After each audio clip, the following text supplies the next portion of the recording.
yeah, we want retribution. Oh yeah, we want retribution. Oh yeah, we want retribution. Yeah, we ran out of patience. Boil up with the cold hard hatred. I can feel the vibration. Feet in the streets, it's a new sensation. I wanna break faces on the pavement. I wanna make greatness look complacent. Adrenaline awakened, I can taste it. We can make an impact, grab and then take it. Like a disease, bring them to their knees. Thanks 'cause they're deceived. Just like a weed.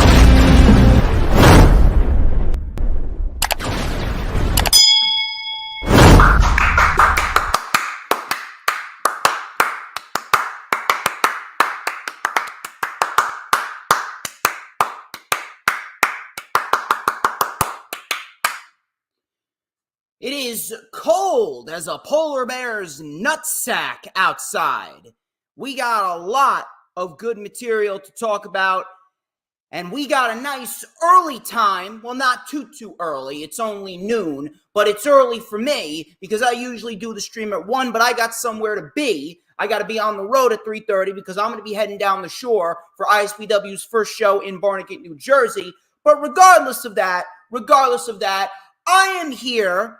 I got a mic. The camera's on me, and that could only mean that it's Saturday. And you know what that means.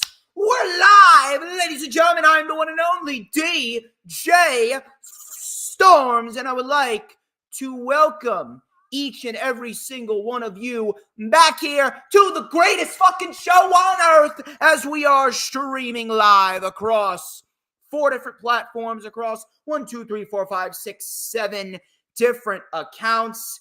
And we got a shit ton of news, rumors, reports, and great material on the weekly shows to dissect and analyze.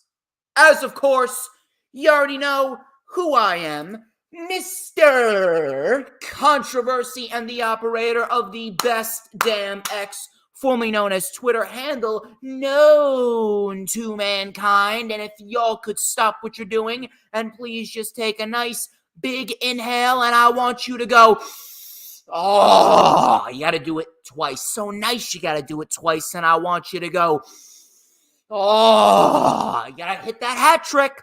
Got to hit that hat trick. So I want to hear you do it. I want to see you do it one more time. And I want you to go,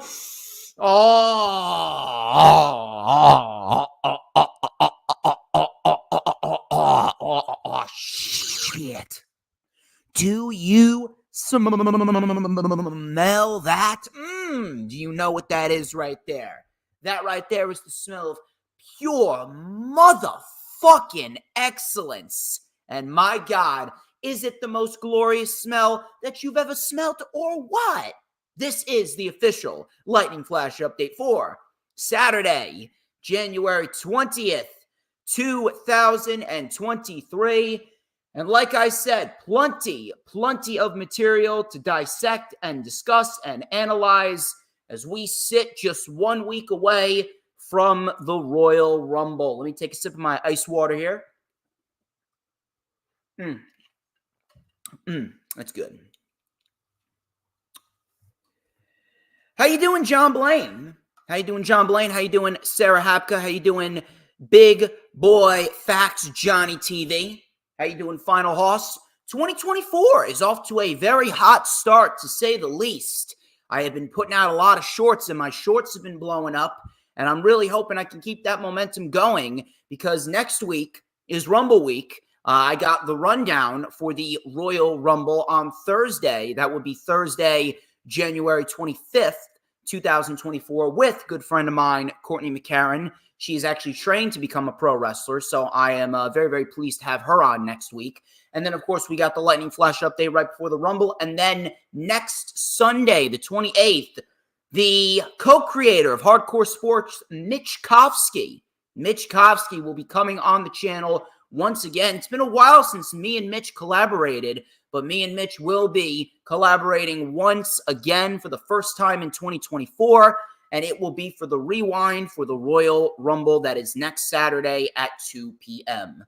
I'm glad that the week is over and the weekend is here because I had to work from home all week because there was a pipe burstage in my building. In the office building, a pipe completely burst. I believe it was because of the cold, and water's not pumping through the building. It actually flooded the entire lower floor. So we had to work from home all week. I cannot stand it. I cannot express to you how much I hate working from home. But regardless, this isn't about my work week. This is about pro wrestling. We got a lot of topics to discuss, including Kazuchika Okada, the Rainmaker. Kazuchika Okada is leaving New Japan Professional Wrestling. We're going to discuss where he could end up and why he's left. Also, Brock Lesnar is due back on WWE TV as we head into WrestleMania 40 season. Monday Night Raw's formatting could very well be changed drastically should the TV rights be obtained by Amazon Prime. And Seth Rollins is injured as we head into WrestleMania season. What is the severity of the injury? Can he make WrestleMania? And if he can't, what is the best course of action for the World Heavyweight Championship? We're going to discuss that and so much more. And we're also going to discuss whose fault it is that Seth Rollins got injured. And I'm going to throw out a spoiler for you. It is not Seth Rollins' fault, and I'm not even going to blame Jinder Mahal. Even though he's terrible at his job, he is not to blame for Seth Rollins' injury. I'm going to talk to you about what the problem with Seth Rollins being injured really is and who is to blame. Hope you guys are having a wonderful weekend. James Punaseca, no one else is having an issue. No one else seems to be having an issue with the audio. Is it just you, or is the connection over there a little faulty? Because as far as I know, the audio is just fine. Let me go check. Let me make sure I can listen to myself. Oh, yeah. It's fine. It's fine. It's completely fine. So, obviously, you guys already know the drill. Be sure to like, comment, and subscribe. Check out all those links in the description. Make sure that you are following me on social media at HistoryMakerDJS, both on X and Instagram. You can add me on my personal Facebook as well. For collaborations and business inquiries, please send me an email. All collaborations and business inquiries, you can send me an email, StormsTakeOver@gmail.com. That link is in the description.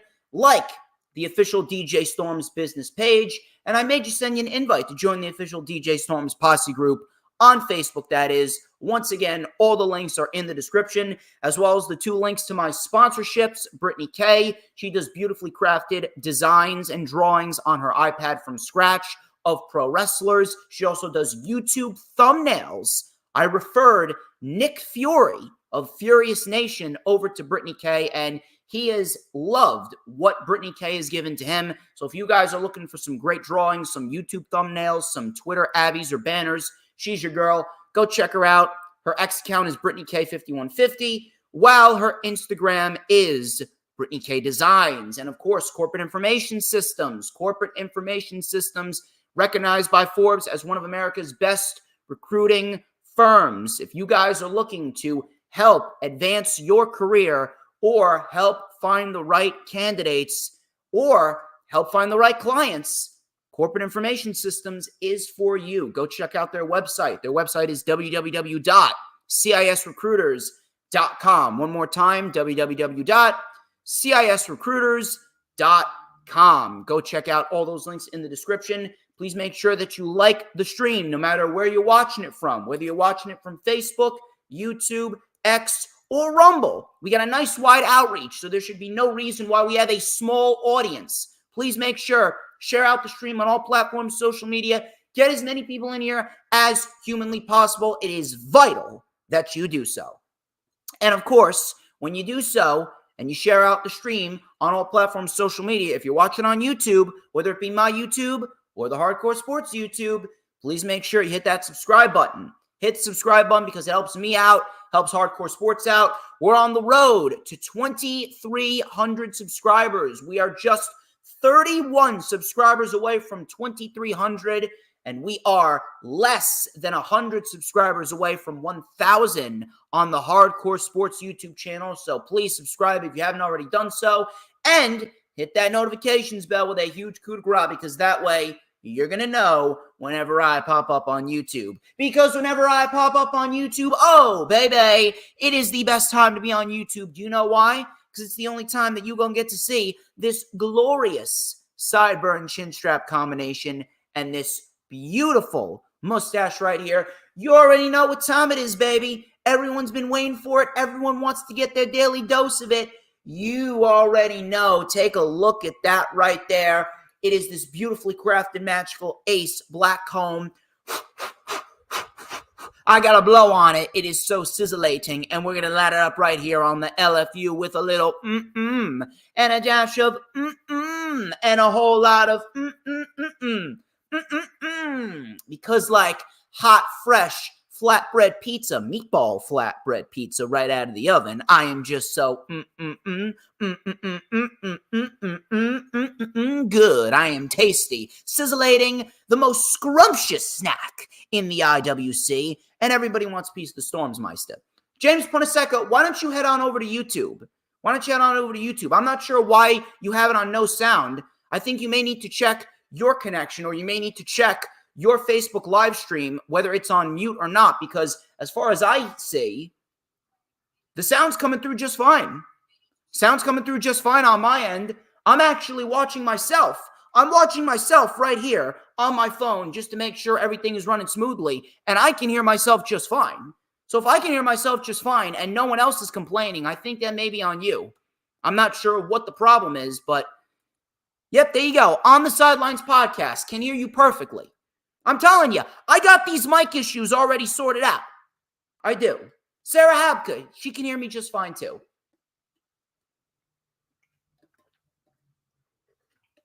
Anyway, we're going to move on with the show. We have a lot to discuss. Let's start off with this report. According to Dave Meltzer and according to NXT, it was actually stated on NXT this past Tuesday, Cora Jade suffered a torn ACL at an NXT live event, and she will be out for up to 9 months at the very least. Now, I am not a Cora Jade fan. She's very green. She's very bland. Her promo ability is very, very weak. And I've really, really hated the fact that WWE has put such a high goal for her to obtain, because they keep on saying that she's the next Sasha Banks, There's no such thing as a next Sasha Banks. I hate when people try to compare the present day superstars to the past superstars. I hate when people say, oh, this guy's going to be the next Undertaker, or this guy's going to be the next Stone Cold Steve Austin. This woman's going to be the next Sasha Banks. This person's going to be the next Bryan Danielson. There's never going to be another Stone Cold, another Bryan Danielson, another Undertaker, another Mercedes. There will never be another individual that's going to be looked at in the same light as those legends. Not a chance. You're putting a ceiling on them that they're never going to break through. Why don't we focus on Cora Jade becoming the first Cora Jade, or Jon Moxley being the first Jon Moxley, or Nick Nemeth being the first Nick Nemeth, Adam Cole being the first Adam Cole, Dragon Lee, he's not the next Rey Mysterio, he's the first Dragon Lee. We need to stop putting that ceiling on everyone. However, she's been getting better at a snail's pace, but she's been getting better. I'm no Cora Jade fan, but I never want to see anyone get injured. I never want to see anyone without a means to support themselves. I never want to see anyone in a position where they can't do what they're passionate about. So I do feel bad for Cora Jade, and I do hope that she comes back as quickly as possible, and she comes back healthier than ever. Here was the shocker of the week. Kazuchika Okada. He's leaving New Japan Pro Wrestling. Now, Kazuchika Okada recently filed for a trademark for the name Rainmaker. It was submitted on January 12th under attorney of record Michael E. Dawkins. It was stated that it will be used for entertainment services in the nature of professional wrestling. Okada recently competed at the TNA Wrestling Snake Eyes tapings in Las Vegas after Hard to Kill, which he stated that he doesn't hate TNA anymore after making some derogatory comments towards TNA Wrestling. It was announced a couple of days ago, much to the shock of everyone, that New Japan Pro Wrestling and Kazuchika Okada will be parting ways. Okada is announced for the New Beginning event in Osaka, where he will be taking on Hiroshi Tanahashi. I believe that is on February 11th or February 12th. So I'm assuming that he's going to be finishing up with New Japan Pro Wrestling at that event. His contract, though, is officially coming up on January 31st. So we can rule out any possible predictions of him being in the Royal Rumble. Kazuchika Okada, he has been with New Japan Pro Wrestling pretty much his entire career. And many people can't even envision New Japan Pro Wrestling without Kazuchika Okada. However, it has indeed been confirmed that Kazuchika Okada will no longer be a part of New Japan Professional Wrestling within the next couple of weeks. Kazuchika Okada is fantastic.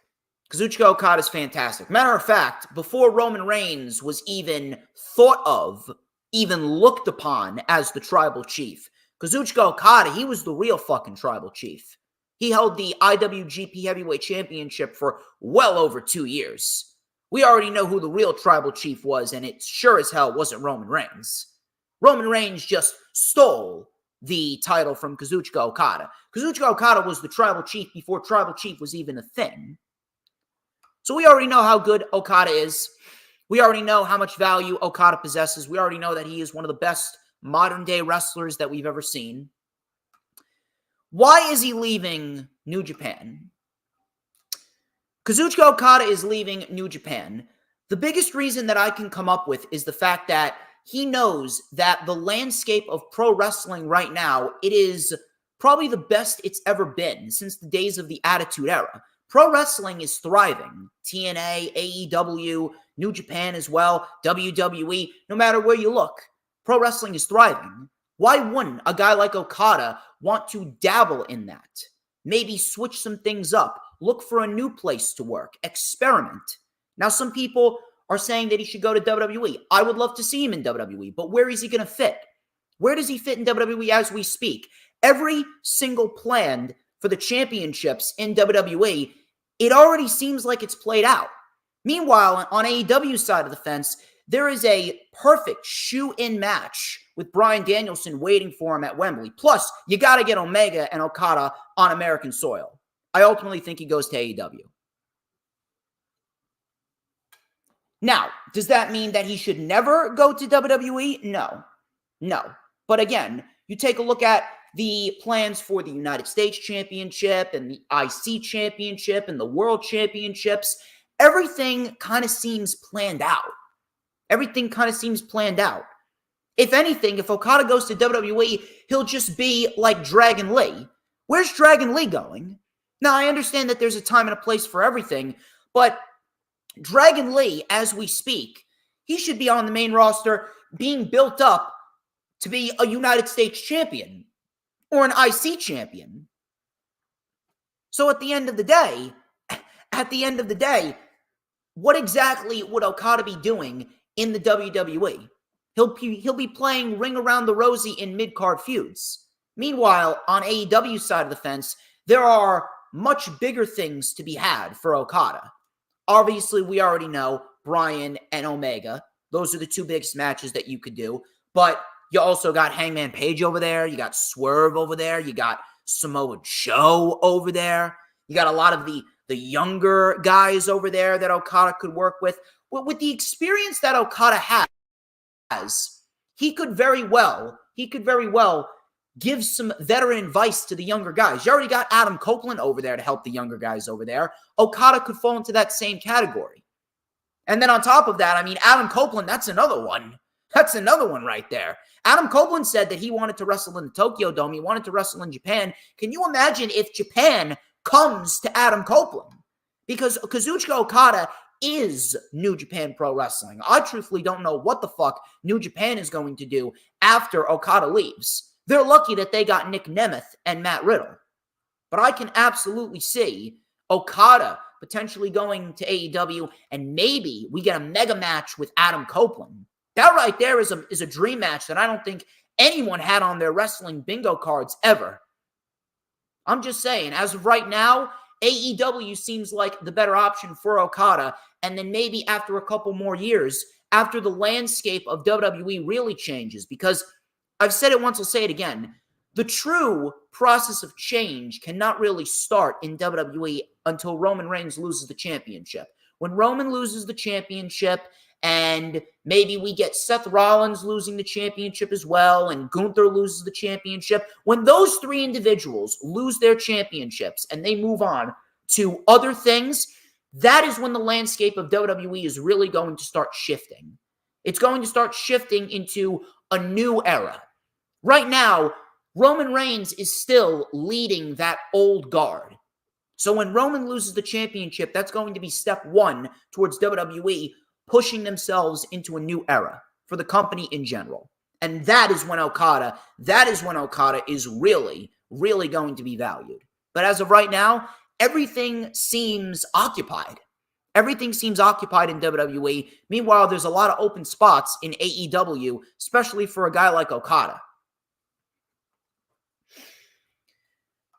Damian Priest, he's Mr. Money in the Bank, and I know a lot of people have been asking, when is he going to cash in? A lot of people have been predicting when he's going to cash in. I truthfully don't know when he's going to cash in, and truth be told, I think that WWE is going to fuck up his cash in, just like they fucked up every other Money in the Bank ladder match winner ever since Moxley won it back in 2016.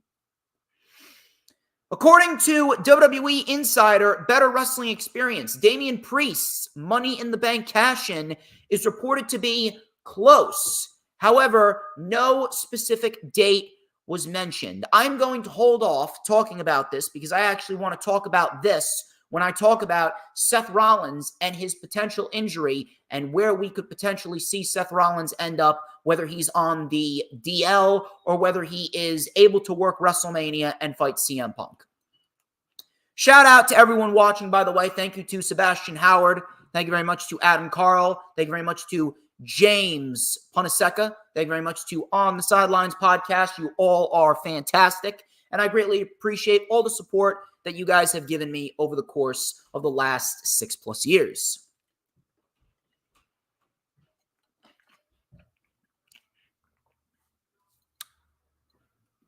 Moving on here. According to Wrestling Observer Radio, Brock Lesnar is slated to be back on WWE TV very soon as we head into WrestleMania 40 season. Now, what do you do with Brock Lesnar? I personally don't give a fuck about Brock Lesnar anymore. I've been over Brock Lesnar. I've even stated that WWE should just pay Lesnar to sit out the rest of his contract because Lesnar has no value. He's a draw that doesn't draw. He garners no interest. He doesn't make the show better by any means. Lesnar, as we speak right now, is on the worst run of his entire career in the WWE. Ever since he came back over 2 years ago at SummerSlam 2021, he has had all but 2 good matches. Number 1 was with Roman Reigns in the Last Man Standing match at SummerSlam 2022, and then number 2 was with Cody Rhodes at this most recent SummerSlam. Outside of that, Brock Lesnar has shown that he is a lazy fuck. He doesn't care. But Brock Lesnar, he's coming back for WrestleMania season. It was to be expected. What do you do with Lesnar? I know a lot of people are going to say Gunther. And trust me, I know that that is a money match, but I don't see that happening right now, nor should it. Brock Lesnar has pretty much no value on WWE TV as we speak. And there's not many matches for Brock Lesnar to compete in, minus Gunther, but I have a very good idea. Brock Lesnar is coming back for WrestleMania 40. I know a lot of people have said Gunther, a match with Gunther for the IC title at WrestleMania, and Gunther is further solidified as the greatest IC champion of all time. I get it. But right now, does WrestleMania really need that match? No. Right now, Gunther should have a date with Chad Gable. Gunther should not be relinquishing the IC title. He should be losing it to Chad Gable. You cannot have a title reign like Gunther's title reign and then use it to build up no one but himself. What does Brock Lesnar do? Instead of Gunther, why not Karrion Kross? Karrion Kross, he recently just got paired with the Authors of Pain, with the Final Testament. Maybe after this feud with Lashley and the Prophets, why not do Kross and Lesnar? Use whatever value Brock Lesnar has to build up a new star. Keep the ball rolling with Karrion Kross, and then maybe after Karrion Kross beats Lesnar, maybe he can challenge for a world title afterwards. I'm just saying. Just think about it. I don't think anyone has ever predicted Karrion Kross versus Brock Lesnar. Plus, on top of that, Karrion Kross would look legit against Brock Lesnar. Karrion Kross isn't some rinky-dink mid-carder. Karrion Kross is legit. I'm really pissed that it took this long for Karrion Kross to finally get some halfway decent creative, but better late than never. He's got a great faction with the Authors of Pain. Why not continue to build them up? A great way to do that, Karrion Kross, Brock Lesnar, and Brock Lesnar helps put over Karrion Kross. Simple. Sticking with Wrestling Observer Radio, Dave Meltzer talked about Julia's negotiation status with the WWE. Julia recently retained the New Japan Strong Open Weight Women's Championship against Trish Adora last weekend at Battle in the Valley. Meltzer revealed that WWE has not offered anything in terms of a contract as far as 2 weeks ago. However, things could easily change as we get deeper into the month of January. Everything has been kept very, very, very close to the chest regarding Julia. And truth be told, I don't know where she's going to end up. At this rate, Julia falls in the same category as Mercedes. I don't know where she's going to end up. I'm not sure what she's going to do. And truth be told, until it actually happens, I'm quite frankly sick of hearing about it. I really am sick of hearing about it. Let's just wait, see what happens. Let's wait and see what happens. Unless we have something definitive, I'm really sick and tired about hearing all of these reports over and over again. She may be signing. She's not signing. There may have been a contract offer. There may have not been a contract offer. It's pretty much the same thing every single time. I mean, it's just these wrestling journalists trying to get something out there. No one knows what the fuck is going on. No one knows what the fuck is going on. It's just the wrestling journalists trying to get something out there for their audience so that way they can remain relevant in the spotlight. This is why I don't like wrestling journalism. I don't even consider myself a journalist. I'm not a wrestling journalist. Never have been, never will be. I don't have any sources. I'm not a journalist. I am an analyst. I analyze shit. I talk about what should happen and what should not happen. I never claim to have sources. But as far as Julia goes, listen, I do think she is going to be a great asset for WWE if they do pick her up, especially in NXT, because they really need to rejuvenate the women's division down there. NXT has absolutely nothing going for them, minus whatever Trick Williams and Carmelo Hayes are doing, because you know for a fact that turn is coming. You know for a fact that Carmelo Hayes and Trick Williams are going to have a big-time matchup going into Stand and Deliver. Last week we talked about Raw. We talked about Raw potentially moving to Amazon Prime. Dave Meltzer, again, a lot of reports from Meltzer this time on the LFU. Dave Meltzer discussed what could very well come of Raw moving to Amazon Prime. He stated that we could potentially see a change in format of the show. Now, what does that mean? Meltzer, he was asked a question from a reader of the newsletter regarding mid-match commercials being done away with. I know that is something that a lot of fans have complained over. Obviously, it's nothing we can really control because in the end, you got to make business. You got to make revenue. How do you do that? Through commercials. Unfortunately, we got to take mid-match commercials. But Meltzer stated that he doesn't know the answer, but he does suspect that there is a chance that mid-match commercials will be done away with, and they will not be a thing anymore if the move to Amazon Prime does indeed take place. Now, after reading this, I'm actually rooting for Amazon Prime to be the new home for Monday Night Raw. Meltzer reported that if Raw moves to Amazon Prime, they could do away with the mid-match commercials. Now, after reading that, I actually want Amazon Prime to obtain the rights for Monday Night Raw. A lot of mid-match commercials can really fuck up the momentum and the flow of a match. Matter of fact, a lot of commercials could fuck up the flow of a show. I know a lot of people have been spoiled because we had NXT Black and Gold back in the day, but if Raw moves to Amazon Prime and they do away with mid-match commercials, I think that could help the overall show. And on top of that, with it being on Amazon Prime rather than cable TV, it could give the opportunity for Monday Night Raw to gain a new audience. How many people that are on Amazon Prime have never heard of pro wrestling? It could very well open up new opportunities that we've never even thought of. So I'm actually hoping it moves to Amazon Prime. If anything, for nothing else more so than doing away with the mid-match commercials. I think that would be a great move. That would be a brilliant move.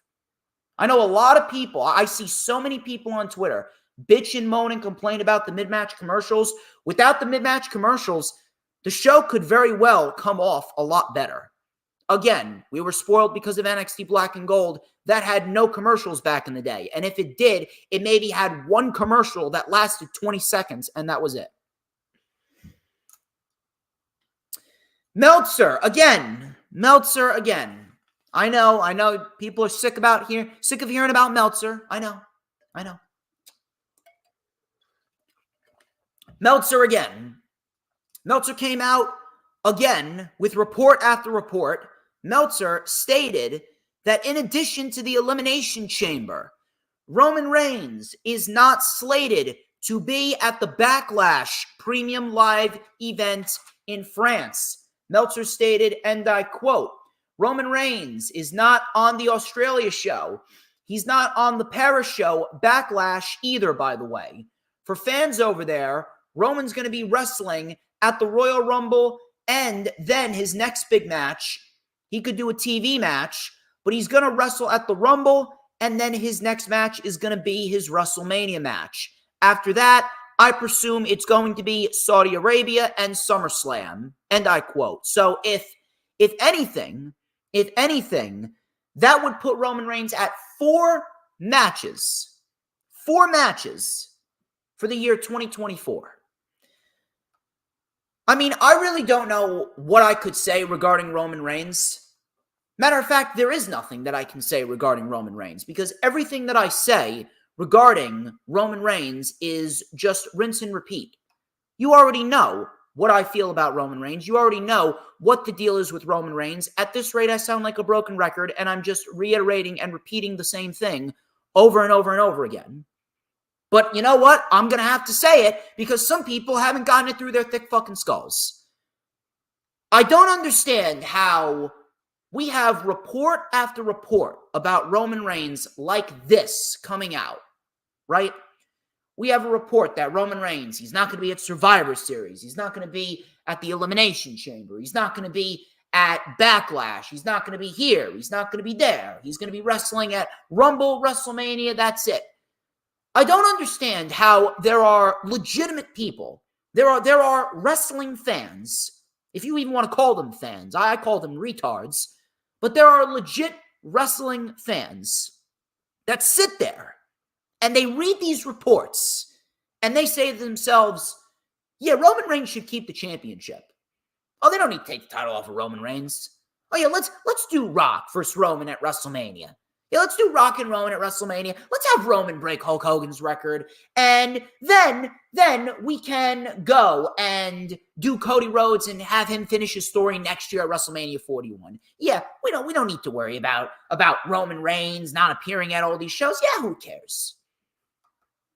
These people are legit the reason why professional wrestling is looked down upon. They're the reason why WWE was in such a shit position for the longest time under Vince.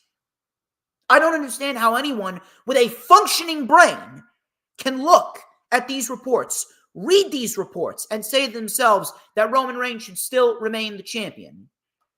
Oh, but he does good business. Fuck business. He ain't doing shit for business. I've said it once, I'll say it again. The only reason why SmackDown is over 2 million is because they're on Fox. When they move to USA, they will be in the exact same position as Monday Night Raw. People need to take business out of their vocabulary when they're talking about pro wrestling. People need to take the word draw out of their vocabulary as well. Roman Reigns is not a draw. He never was and he never will be. There is no such thing as a draw in 2024. Nobody draws anymore. It's not about one person or a group of people. It's about the whole show. And on top of that, WWE has never had an issue with business. Do you know why business statistics is irrelevant? It's because no matter what WWE does, the money is always going to be there. WWE could literally pick out 15 raccoons from the streets of New York. They could put them in the ring, and they could have a fucking raccoon orgy for all 3 hours of Monday Night Raw. And guess what? They'll have a nice, easy $10 million flowing into their pockets the very next day. It doesn't matter what the fuck they put on their show. This company is going to make money to spite themselves. But I would rather them make money and put on an objectively good show than make money and give me shit. At the end of the day, you already know the drill. Roman needs to lose the championship. Yeah, he has to. He has to. There is no reason why Roman Reigns needs to hold the championship any longer.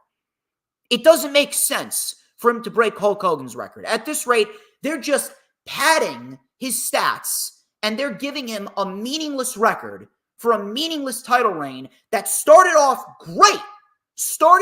great. And now it has just gone to complete shit because of the part-time schedule. I understand that people want to say, oh, Roman Reigns is an attraction. Okay, you can be an attraction, but you shouldn't be a champion. World champions need to show up on the show every week. You don't have to wrestle every week, but you should be showing up on the show every week, and you should be defending the championship consistently. If you're not, then you know what? You shouldn't be holding the championship. And the only reason why I am a little bit okay with Logan Paul being a part-time United States champion is because I know where it's headed. I know that Logan Paul is not pulling a Roman Reigns. Logan Paul is not going to pull a Roman Reigns. I know a lot of people have been bitching and moaning and complaining about Logan Paul. I promise you, Logan Paul is not pulling a Roman Reigns. He's not going to hold that championship for 900, 1,000, 1,100, 1,200 days. He's not. He's not. Do not worry. He is not going to do that. I promise you he won't. Logan Paul is the United States champion for one reason and one reason only. To get LA Knight over. LA Knight and Logan Paul will be your United States championship match at WrestleMania, and LA Knight will beat Logan Paul and win the United States championship. I promise you. I promise you that is the plan. But Roman Reigns, we need to get that fucking title off him ASAP. He is doing nothing to help the WWE, whether it be from a business standpoint or a creative standpoint. Sean Ross Sapp, he noted behind Fightful's paywall that at no point was Jinder Mahal or a Damian Priest cash-in ever on the table creatively for what happened on Raw. everything went according to plan, or at least almost everything went according to plan. Wade Keller of PW Torch reported that Seth Rollins was injured during his match on Raw. He was injured on his left leg. He injured his left leg late in the match and was helped to the back. He was able to put weight on it later. He was walking, but with a noticeable limp. He was reevaluated by WWE doctors earlier this week, and Fightful came out and reported yesterday that Seth Rollins suffered a torn MCL and a partially torn meniscus during the match with Jinder Mahal. Now, I don't want to act all down. I don't want to bring about a sense of doom and gloom, but this does suck. This does suck, and I do feel really, really, really bad for Seth Rollins. I can't imagine what he's going through. He was probably crushed. I do not want anyone to ever get injured, and I do not want anyone to ever be, like I said, same thing with Cora Jade. I don't want anyone to ever be without a means to support themselves, and I do not ever want to see someone taken away from the one thing that they love the most. And I know for a fact that Seth Rollins, he loves this business. He's passionate about the business, and the fact that he was injured is, it just felt like a kick to the balls. It really felt like a kick to the balls. Now, how serious is this injury? We do not know the full extent of the injury. We just know that it's a torn MCL and a partially torn meniscus. Now, if it was an ACL, he would have been out for 9 months at least. He would have been out for 9 months at least if it was an ACL. As far as we know, the ACL is fine. Thankfully, the ACL is fine. What do we do with the MCL? I'm no doctor, but I heard online that apparently a torn MCL and a torn meniscus, that only takes 6 to 8 weeks without surgery. Now, if you do get surgery, it could take a little bit longer. But as far as an MCL and a partially torn meniscus, thankfully the meniscus is not completely torn. So I think the meniscus should very well be healed a little bit quicker. But as far as I know, the MCL and the torn meniscus, that'll take about 6 to 8 weeks. Realistically speaking, Seth Rollins could make WrestleMania.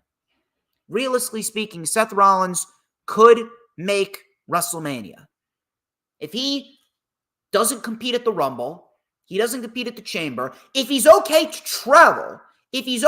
travel, then just don't have him put any physical weight. Not even that. Just don't have him do any physical activities with the leg.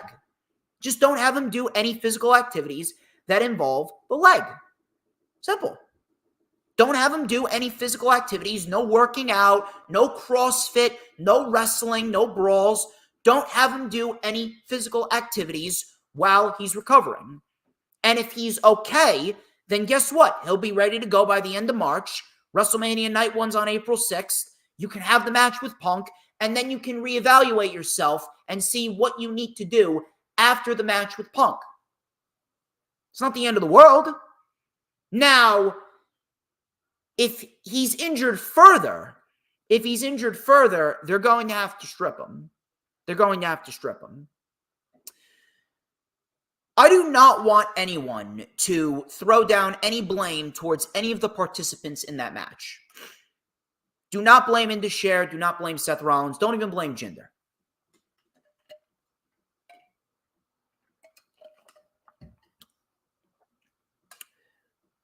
We all know that Jinder Mahal is a terrible pro wrestler. Should he be employed by the WWE? No. Should he even be in a wrestling ring? No. But he is not to blame. He's not to blame. Seth Rollins isn't to blame.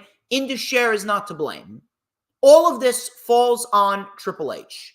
Triple H, I don't know what the fuck he was thinking, or even if he was thinking at all. I don't know who the fuck thought that putting Jinder Mahal in there with Seth Rollins, not even just Jinder, I don't even understand why putting Seth Rollins in there in a match this close to the Rumble, this close to WrestleMania season, after he just had a pay-per-view worthy match with Drew McIntyre back on day one, I don't understand why it was necessary.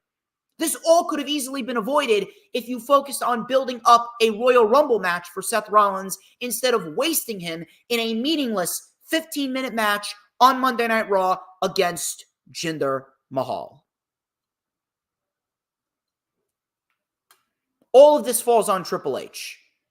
I love Triple H just as much as the next guy, and I have an immense amount of respect for what he's done for the wrestling business, but in the end, Triple H should not, I'm telling you, should not have booked this match.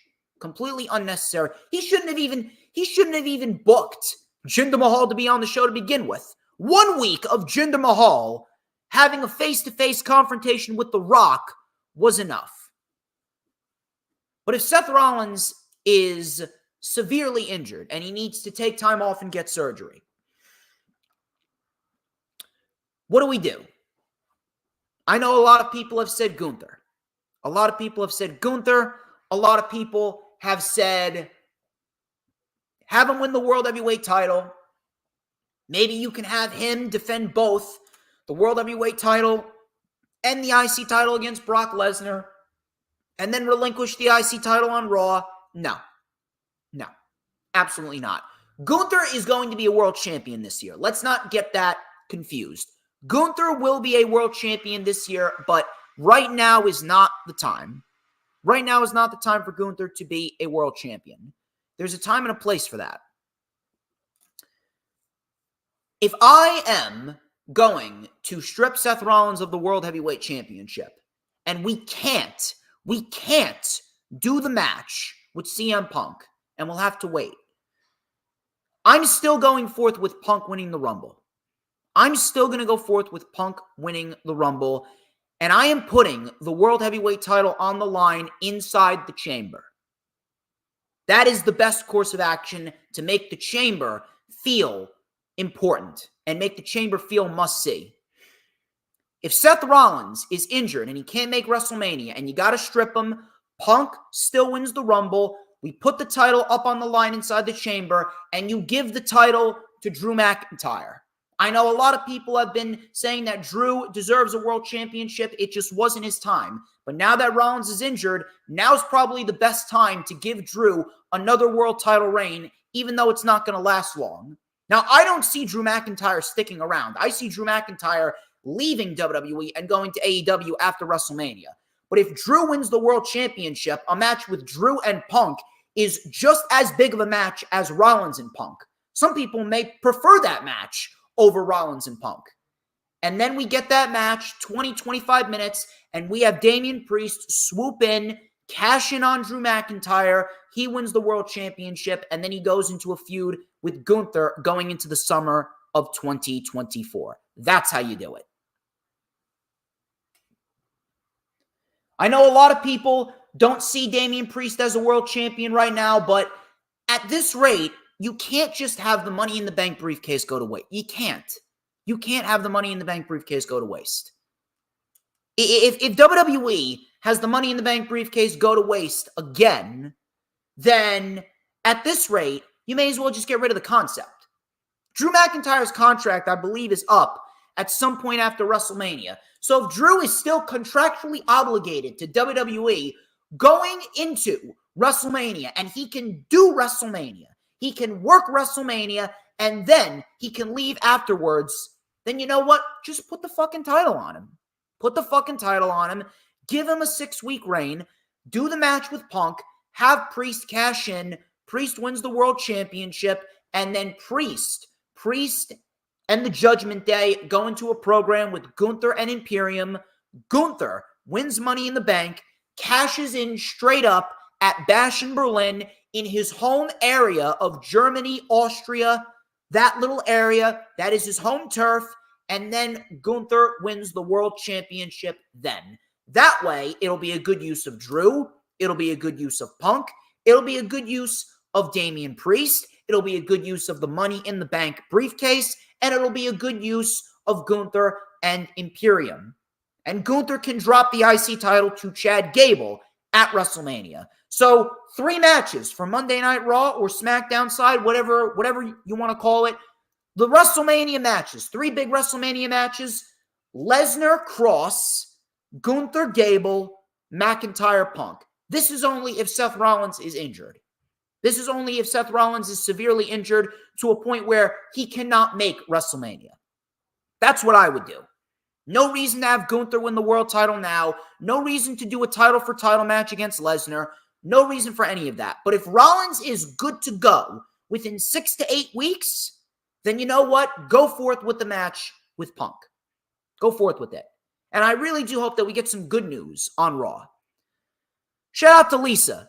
Shout out to Lisa. I'm very, very happy to see Lisa in the chat. It's been a while. I don't know where you've been, Lisa. I know you went blonde. You went blonde, and I've been seeing your pics. I've been liking it. It looks good. It fits. Lisa, you got to come on in more often. We need to get you back on the channel. Anyway. That's all I got for you with the news, rumors, and reports. Once again, I hope you guys are having a great time. And I hope that you guys are ready to talk some weekly shows. We got ourselves Raw, Dynamite, SmackDown, and Rampage. We'll start with Raw. Monday Night Raw was not bad. I don't want to say it was a terrible show, but it definitely feels like WWE is just coasting. It definitely feels like they're just coasting, and they're doing the bare minimum to get by. It's not horrible. It's not like Vince McMahon level show. I mean, Vince McMahon shows were just unwatchable. But the Triple H shows going into the Rumble, I mean, the Rumble kind of sells itself. It's kind of just there. The first hour of Raw was very good. The first hour and a half, actually. The first half of the show was very good. The second half of the show, it kind of dipped. So Cody Rhodes kicked off the show. Raw actually had a new set. Oh, and by the way, Monday Night Raw did not sell out either. They barely had 6,000 people in there, and it was not because of the snowstorm. I hope that people aren't using that as a bullshit excuse. But yet you wanna rag on AEW for not selling out their arenas. Meanwhile, WWE, they can't even sell out their arenas on a weekly basis. Suck my dick. So Cody Rhodes, he talked about defeating Shinsuke, and he talked about the reason why he came back to the WWE. The Rumble is right around the corner, and he said that he has every intention of winning the Royal Rumble. This was before Drew McIntyre came out, and Drew McIntyre goes, well, what do you want to talk about? He said, we haven't had a chance to properly catch up. See, we grew up in WWE together, and I have to say that I'm proud of you. Look at us both now and how far we've come. You know, we were WWE Tag Team Champions at one point. We were the Dashing Ones. I can't believe we didn't go to the top with that name. Drew McIntyre said we didn't have the perception that we have now. We had to leave WWE to get our heads screwed on right. We redefined pro wrestling. And do you remember the last match that I had before returning to WWE? It was against you. And you said that I would be a future world champion. And I did. I've done it twice. And now I'm going to tell you that you are going to finish your story. But not before I finish mine, said Drew. Cody goes, is that so? Is that so? You know, a lot of people could win the Rumble. You could win. I could win. Jey Uso could win. CM Punk could win. I wouldn't count anyone out. So Drew then said, you know what, Cody, you just have to be yourself. You don't have to wear a suit like you're running for office. You don't have to smile all the time. If anyone has an issue with the real Cody, just drop them on their ass. Cody then said, this isn't an act. This is not an act. This is what I love. This is what I love. And the difference between you and me is that I'm grateful for my second chance and you're complaining about yours. Drew then went on to say, why did you bring Jey Uso back? Why did you endorse CM Punk? I like you, and I wish we weren't having this conversation, but you're in my way, and I am this damn business. I'm not working for the damn business. I don't put the damn business on my back. I am this damn business. The story belongs to Drew McIntyre. Cody said, you know, it's always if with you. You wish, rather. He said, you wish I lived with grievances. But if I look to finish my story, all I have to do is look here, and he pointed to his heart, and look there, and he pointed to the fans. And then he goes, let me ask you a question, Drew. Something about our last match that we had before you returned to WWE. Who won? I thought this was fantastic. Excellent. Excellent stuff. And I'm going to tell you this one more time. I said it last week. I'm going to say it again. The Royal Rumble match in general has been built up on its own. The Royal Rumble match in general is always built up by itself. WWE never really puts any real true build into it. But Triple H has really turned that around. This is the best build for the Royal Rumble match itself that we've seen in the last decade. This has been great. I've been loving the back and forth. And the best part about it is it's so unpredictable. It's so unpredictable. You don't know who's going to win. Royal Rumble is the 27th, Lisa. 27th, next Saturday.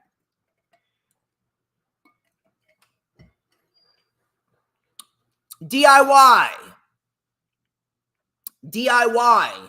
versus Dominic Mysterio and JD McDonough. I thought that this was a very, very good tag team match, and DIY is really starting to be that spark of adrenaline that the tag team division has really needed. This match went nearly 20 minutes, and it damn sure delivered. So, Gargano, he fought back with a rolling kick. He made a tag to Ciampa, but the ref didn't see it. So Gargano was still technically the legal man. Coming back from a commercial, we had a tag to Ciampa, clotheslines to both JD and Dom, double leaping lariat, reverse DDT for a 2, tag to Gargano, he rolled up Dom for a 2. We had a double team suplex powerbomb by DIY. JD saved it. We had a headbutt, super kick by Gargano, super kick by Dom, discus lariat, and everyone was down. Crowd was chanting, "This is awesome." JD with a Spanish fly and a beautiful moonsault on Ciampa. JD got a 2.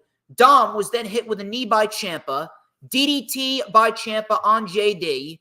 Tag to Gargano. They hit the meeting in the middle, and DIY get another victory. And I really do hope that we are building towards DIY versus the Judgment Day at WrestleMania, and that is going to be where DIY wins the tag team championships. That should be a good one. Chelsea Green and Piper Niven, they took on Candice LeRae and Indy Hartwell. This was extremely lame. This really wasn't anything of substance, and the women's tag team division has absolutely zero heat. Zero heat whatsoever. I don't even know why the women's tag team titles are still a thing. It's almost as if it's not Katana Chance and Kaden Carter, nobody gives a shit. Indy Hartwell and Candice LeRae, they win with a very sloppy assisted lion salt. I'm not really sure where they're going, but it is what it is. Candice, I cannot even express to you how criminal it is that Candice LeRae, one of the best women's wrestlers on the planet, she is being subjected to this garbage. Candice LeRae should be a singles wrestler. Fuck tag team wrestling. We need to get rid of the women's tag team titles, okay? I don't mind there being duos for the women, but we need to get rid of the women's tag team titles. Shit is not doing anything for them. It's not. We had Ludwig Kaiser. Ladies and gentlemen, I am the one and only DJ Shizzle Dizzle. Ludwig Kaiser, he introduced Gunther. Gunther came out looking like a beast. Gunther said that I can feel the desperation around this place. I saw my fellow superstars arguing, saying who's going to win the Rumble. Last year, I entered at number 1 and I made it all the way to the end. I was one elimination away from winning. This year, I will win the Royal Rumble and I will main event WrestleMania. But now I want to focus on you, Ludwig. Let's revisit what happened while I was away. So they played the clip of Ludwig Kaiser just destroying Kofi Kingston.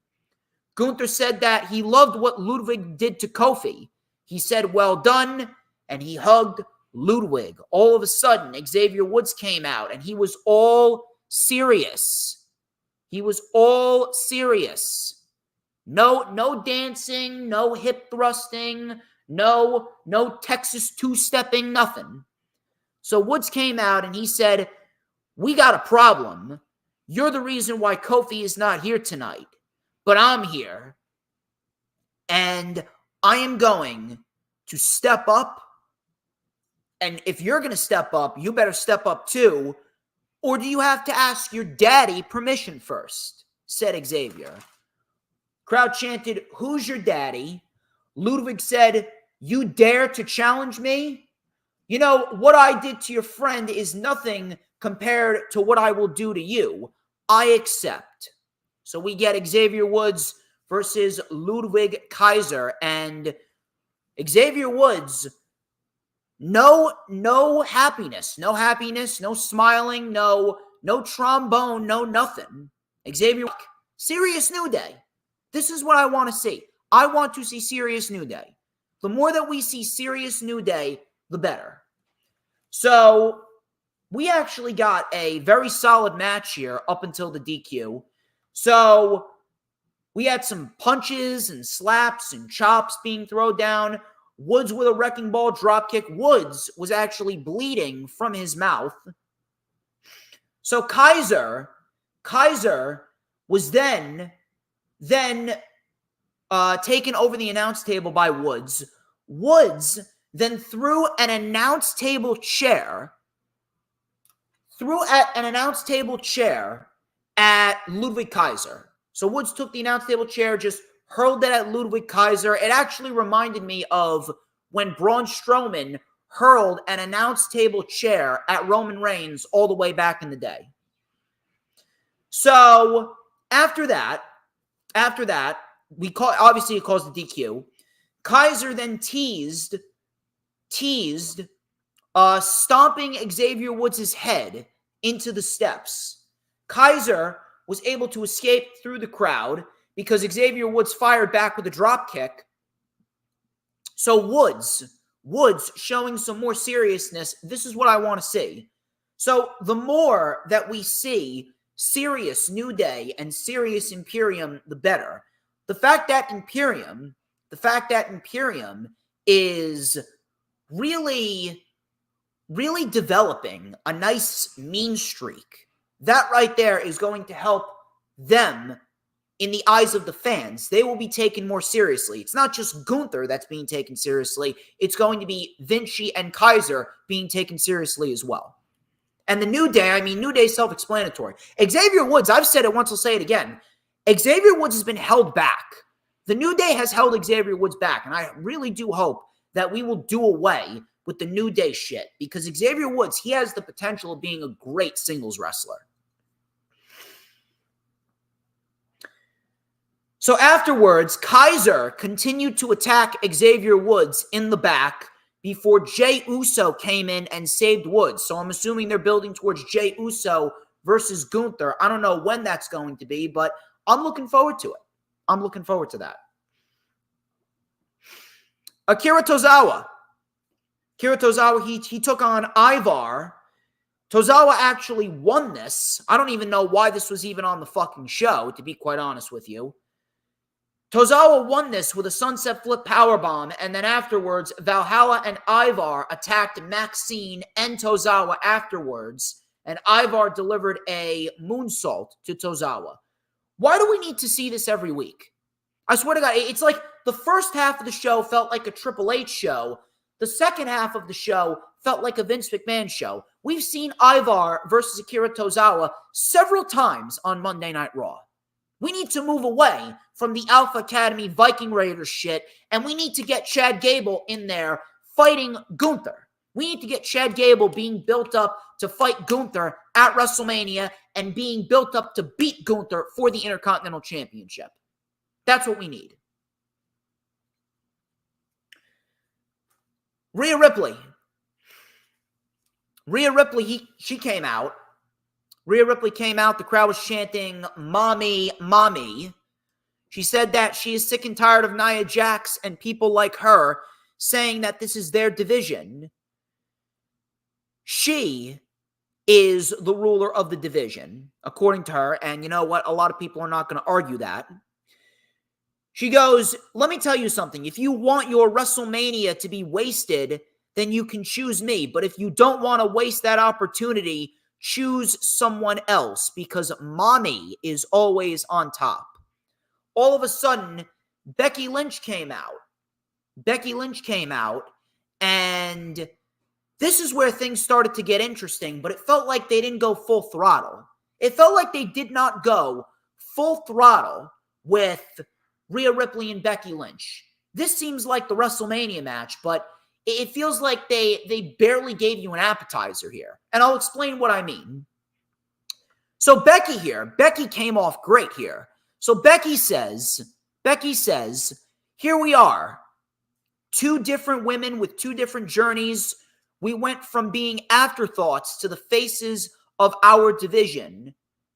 But the difference is, one main evented WrestleMania, one did not. One has the strength of a bear, one has the heart of a lion. Here we are, two of the best, but there is a voice in my head that's saying, I think you might be better than me. I actually like that line. And you know what? I agree with Becky. Rhea Ripley is better than Becky Lynch. I prefer Rhea Ripley over Becky Lynch 8 days out of the week, twice on Sundays. So Becky goes, I need to prove that you're not. I need to take that title from you. I need to win the Royal Rumble. And at WrestleMania, it will be Mommy versus the Man. So I liked what Becky said. I really liked what Becky said. Rhea, it seems as though they didn't even give her a rebuttal. All Rhea said was, well, you know what? You're not the only one that's looking for you to win the Rumble. She's not the only one that wants her to win the Rumble. I want you to win the Royal Rumble too. So I'll see you at WrestleMania. And that was it.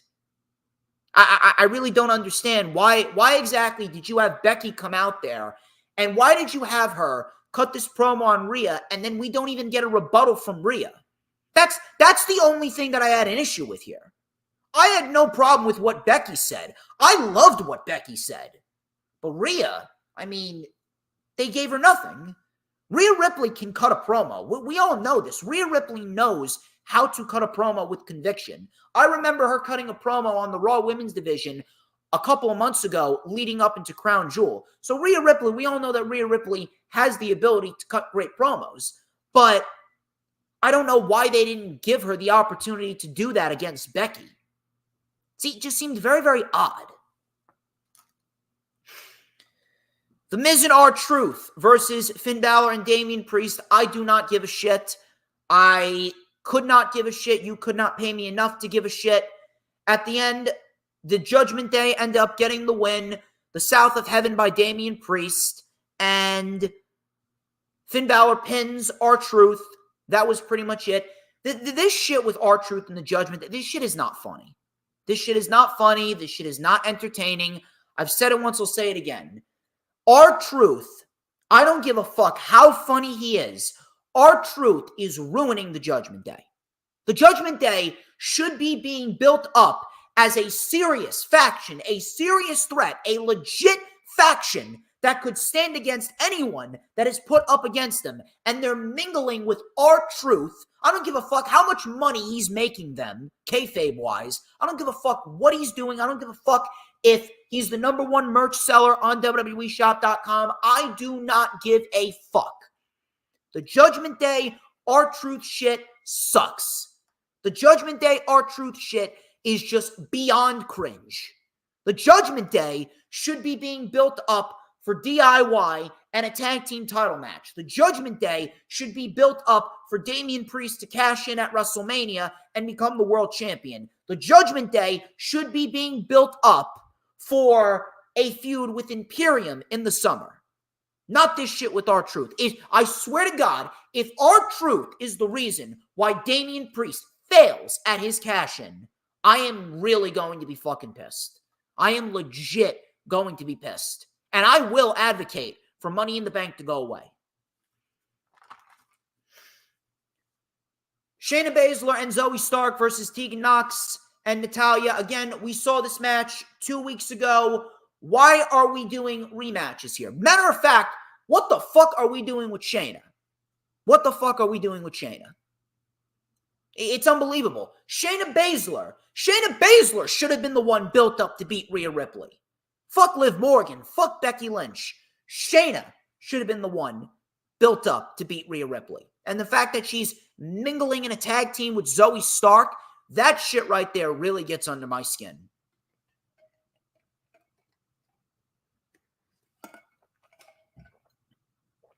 Next week, if you want a reason to watch Monday Night Raw next week, no other reason other than a face-to-face with Cody Rhodes and CM Punk. That's going to be interesting. The main event, Seth Rollins versus the modern-day Suck My Kakaraja, Jinder Mahal. World Heavyweight Championship. 14 minutes. I could not give a single fuck about this match. Was it the worst match I've ever seen? No. Listen, I have seen much worse. If I was given a choice between what we saw last year at SummerSlam with Ronda Rousey and Shayna Baszler versus right here with Rollins and Jinder, I'd pick Rollins and Jinder 10 times out of 10. But that doesn't mean it was a good match. It has already been forgotten about. It shouldn't have taken place. I'm still trying to figure out what reason we had for doing Seth Rollins and Jinder Mahal. All this match did was make Tony Khan look right. All this match did was make Tony Khan look like a genius. Now, was the Twitter tirade necessary from Tony Khan last week about Jinder Mahal? Of course not. That wasn't necessary at all. But was he wrong in what he said? No. Now, it was unnecessary in the sense of Tony Khan does not need to tell us that WWE has problems. That is my job. I've already said that. It's my job to tell you that WWE has problems, or AEW has problems, or TNA has problems, or whatever show I'm watching. That's my job. That's not Tony Khan's job. So it came off as Tony Khan is not even acknowledging the issues that his own company has. That was the problem. But was he wrong in what he said? I mean, after this match, I don't know how anyone can look at what Tony Khan said and say that he was wrong. Sure as hell wasn't wrong to me. Matter of fact, Triple H made Tony Khan look better than Tony Khan has made himself look better on Twitter. Triple H, in 15 minutes, made Tony Khan and AEW look better than his own company. Why did this match happen? I cannot name you one good reason. Please, can someone name me one good reason as to why this match happened? So, Indus Sher got involved. We had Damian Priest coming out. Drew McIntyre and Damian Priest, they got into a brawl. Jinder with a gutbuster for a close 2 count. Veer and Sangha, they aided in a distraction. We had a briefcase off of the face of Seth Rollins, and Jinder Mahal hit the Colossus. He hit the Colossus. Rollins kicked out. Thank Christ, I almost had a stroke. Indus were then ejected. Rollins then with the stomp, and Seth Rollins retains in what was a very bland, very generic, very basic match. If you want an adjective to describe Jinder Mahal, all you need to do is, matter of fact, you don't even need to look for an adjective in the dictionary. All I want you to do is go find a house. Go find a house. Go find a museum of some sort. Go find any place in the world that has a white wall. Just a bland, plain white wall, and stare at it. Stare at it for about 2 minutes. Are you bored? I sure as hell would get bored doing that. That's Jinder Mahal. Jinder Mahal is as bland, as generic, as plain, as boring as you can get. If you want the definition of bland, you look up Jinder Mahal in the dictionary. All Jinder Mahal is a great look and a great theme song. The Indian rap theme song, I think that's a great theme song. But outside of that, Jinder Mahal can't cut a promo. He's as stiff as a fucking board. He can't do anything that I can't do. Seriously, I'm not even a fucking wrestler, and I can do every single one of Jinder Mahal's moves. If you put me in a ring for a day, to train for a day, I will leave at the end of the day after I'm done training, knowing how to do every single move that Jinder Mahal knows how to do. I could have reenacted every single Jinder Mahal match if I wanted to. And now, Seth Rollins is injured. How injured, we don't know. I hope it's not too serious. But Monday Night Raw, first half of the show was very good. Second half of the show, it just took a nosedive. Dynamite, however, that was not the case with Dynamite. Dynamite was hot. Dynamite had direction. It had a sense of purpose. And we had a lot of good material coming out of Dynamite this past Wednesday. I know a lot of people were complaining about the Daily's Place show. I want to clear some shit up. Let's not act like the Daily's Place show was terrible. Was it a terrible show? No. The first hour of the show was actually very solid. If you take a look back at that first hour, we had a very fun 8-man tag. We had Hangman and Claudio. They put on a great match. We had a great promo between Hangman, Swerve, and Joe. And then Hook got himself into the mix.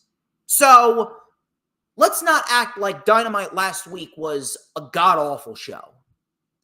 But the second hour of the show, and this is what I've always said, the second hour of the show, you can tell when something is out of structure. You can tell when something is not fully structured. And that second hour of Dynamite last week, that did not have a good structure at all. Matter of fact, there was a lot of disappointing things on that second hour of Dynamite. Ricky Starks and Sammy Guevara, that was a very disappointing match. The Brian Keith and Roderick Strong match, I mean, why did we need that match? I understand that Roderick Strong is going out there and winning matches, and I appreciate that. Roderick Strong is winning matches, and Roderick Strong is earning his way to an international championship match with Orange Cassidy. Great. And then, of course, the main event felt rushed. So we had one unnecessary match, one disappointing match, and then one match that was extremely rushed. So that's where the disappointment came in last week. This week's show, you take a look at the show from start to finish. Everything had a sense of direction. Everything had a sense of purpose. And everything flowed very nicely. This show was very well structured. And I hope that this continues. I really hope that this continues. By the way, South Carolina was hot. South Carolina was hot. So Christian Cage and Dustin Rhodes, they had a match for the TNT Championship. Crowd was chanting, "Christian sucks." The only issue that I had with this was the fact that this match came about after Dustin got one win. Dustin Rhodes got one win. He got one win last Saturday on Collision, and nothing came about. Nothing came about but a title match. I understand if you want to put a title match on Dynamite. That's fine. But if you're going to do that, why don't you have Dustin Rhodes on the show more consistently, winning matches? If he would have gone on a 3-4 match winning streak, maybe I would have been a little bit more accepting of that. But why did this match come about after just one victory for Dustin Rhodes? It just kind of seems lame. I mean, look at what Adam Copeland is doing. Adam Copeland said that he is earning his way towards another TNT title match. He's already on a 2-match winning streak. He's working with the younger guys. He's going to have another open challenge tonight, and he's probably going to win, and then he would be on a 3-match winning streak. Then it would make sense for him to get a match against Christian Cage. But one victory for Dustin Rhodes, and he gets a TNT title match, doesn't really sit too well. However, this was a very good match. Dustin Rhodes, it's almost downright scary how good Dustin Rhodes is, even at his age. Dustin Rhodes is phenomenal. So Dustin Rhodes came in with a nice snap power slam, and he sent Christian flying over the steps. We had a big chop on the floor. Cage then took over, soaring over the top rope, taking out Dustin. We had a diving headbutt by Christian, missed. We had an atomic drop and a big boot by Dustin, running bulldog for a 2. Slingshot into the buckle, uppercut by Dustin, and a code red. Dustin Rhodes does a very nice code red. So after the code red, we had Christian Cage taking over once again. We had a frog splash connecting perfectly. Dustin Rhodes kicked out. Cage then brought in the title. Dustin Rhodes rolled up Christian, but Nick Wayne reversed it behind the referee's back, and Dustin was able to kick out. Christian then went up. Dustin Rhodes had Christian in the corner. We had the unnatural kick right to the balls. Superplex connects. Roll through by Dustin. Crossroads. Christian barely kicked out. Dustin then took out Nick Wayne and Luchasaurus. He took out Nick Wayne with a Canadian Destroyer on the floor. Christian then with a spear. Kill switch. But Dustin Rhodes kicked out. And at this rate, Christian Cage says, all right, you want to kick out of one kill switch? Let me give you another one. Christian Cage hooks him. Kill switch engaged. And after the second kill switch, Christian Cage retains 1, 2, 3. Dustin Rhodes, absolutely fantastic, even at his age. And Christian is self-explanatory. Christian Cage is one of the best acts in all of professional wrestling. And right now, his career is probably seeing the best that it's ever seen. I'm not even lying. This may be the best work of Christian Cage's career. This is the best work that I've seen Christian do since his days of one more match with Randy Orton. Renee Paquette, she interviewed Swerve Strickland. He talked about being the most talked about man coming out of the Continental Classic. He says that he respects Adam Page as a great in-ring performer, but guess what? He couldn't beat me now, could he? I've already beaten him twice, so I have no reason to do it again. Whose house? Swerve's house. I mean, after that line right there, there's no doubt in my mind that there needs to be a match 3. There's got to be a match 3.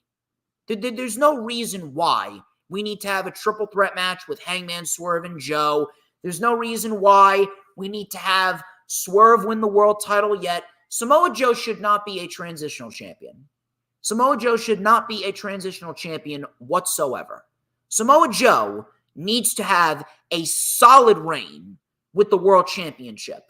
Samoa Joe needs to hold that title till at least Double or Nothing. That's the best route to go. Samoa Joe, he is way too good to just be a transitional champion for Swerve. You elected to give Samoa Joe the championship because of the simple fact that he has worked his ass off and he has shown that he has the best interests of AEW in mind. You do not treat that lightly. You do not treat that lightly, and you do not treat that with anything but respect.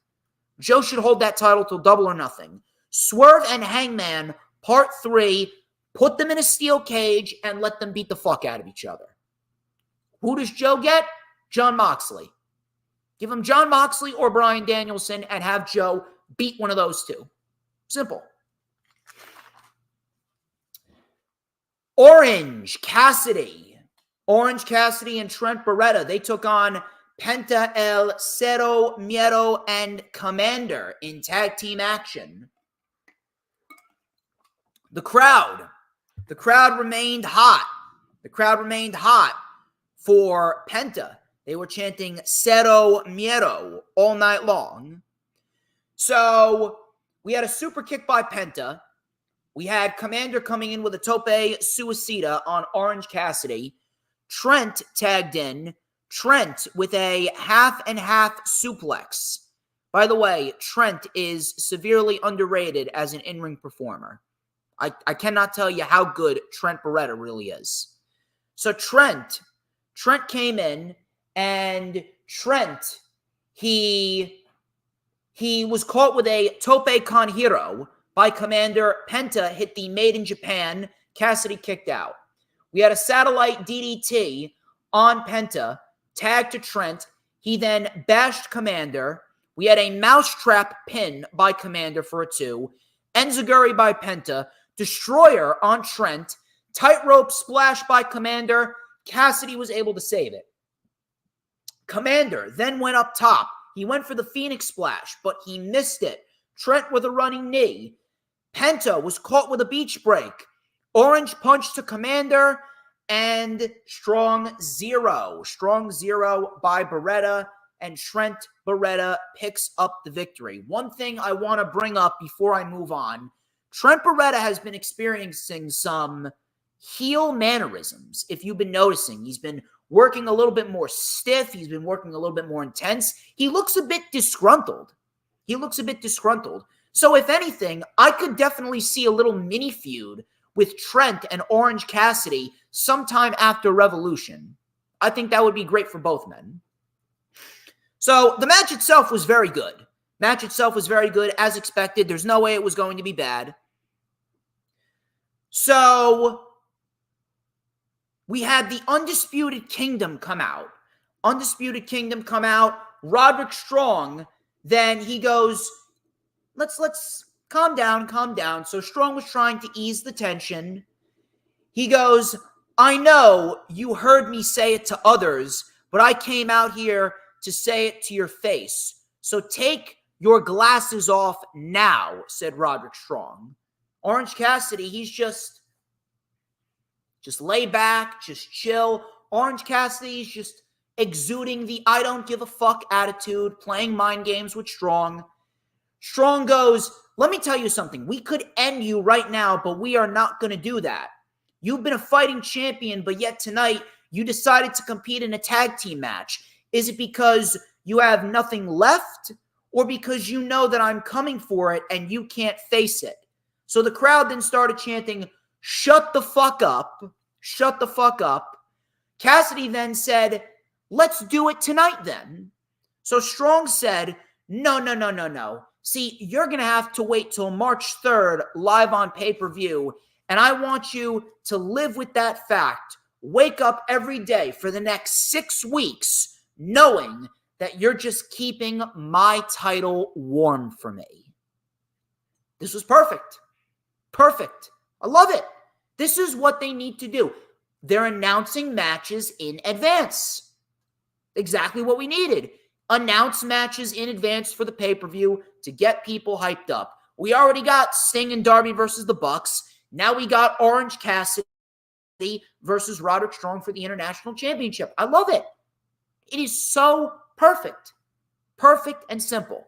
I'm loving it. I'm absolutely loving it.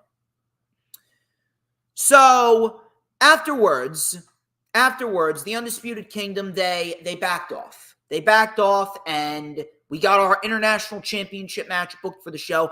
One thing I want to say before I move on, people were saying that this was a bad promo. I'm not sure what the fuck you're watching. I don't even know what the fuck you want. Bad promo? How is this a bad promo? Bad promo? Listen, Roderick Strong, he's no Rock. He's no Stone Cold. He's no Undertaker. He's no Adam Cole. He's no MJF. He's no Cody Rhodes. But that doesn't mean he's a bad promo. Roderick Strong came off with conviction in this promo. He came off with conviction. He threw down a lot of truth, and he got great heat. You're not going to get a Rock-style promo. You're not going to get a Cody Rhodes-style promo from Roderick Strong.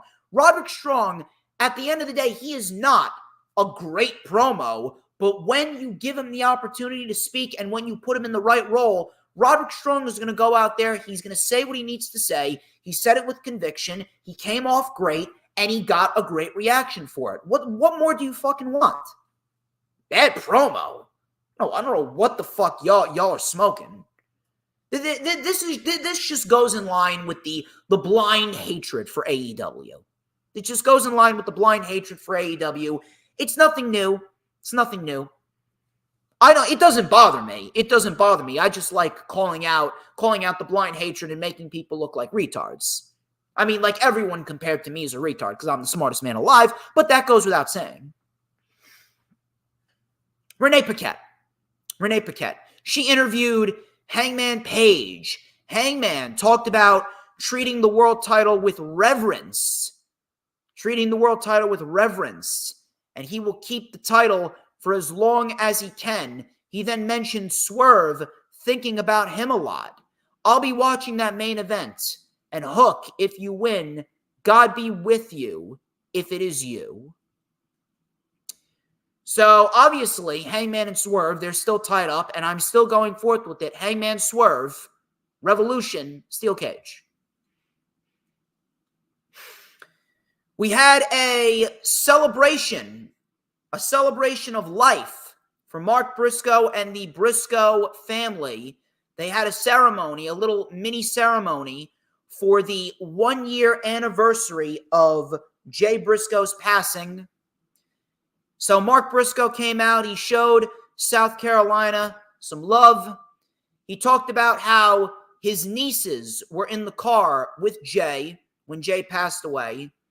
And he said that the doctors told his oldest niece that she'll never walk again. But then she came walking out through the back. And he goes that God is on the throne because we them boys, and we always going to be doing this. We love y'all. God bless y'all. I thought this was very heartfelt. I thought this was very, very, very, it was, I'm telling you, I really didn't expect to get choked up, but hey, we got choked up. I thought it was a great tribute to Jay Briscoe on the 1-year anniversary of his passing. And if I was Tony Khan, I would absolutely book Mark Briscoe to win the Ring of Honor World Championship at Supercard of Honor in tribute to Jay Briscoe. That's what I would do. I think that would be a great moment for him and for Ring of Honor.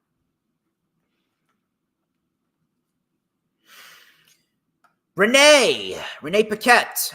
She sat down with the Young Bucks, and I was very interested in hearing what they had to say. They came off great, the Young Bucks. So Nick Jackson said, listen, Renee, I don't mean to cut you off, but call us by our God-given names, Nicholas and Matthew Jackson. So very professional, very cocky. You got the fucking mustache and everything else is clean shaven.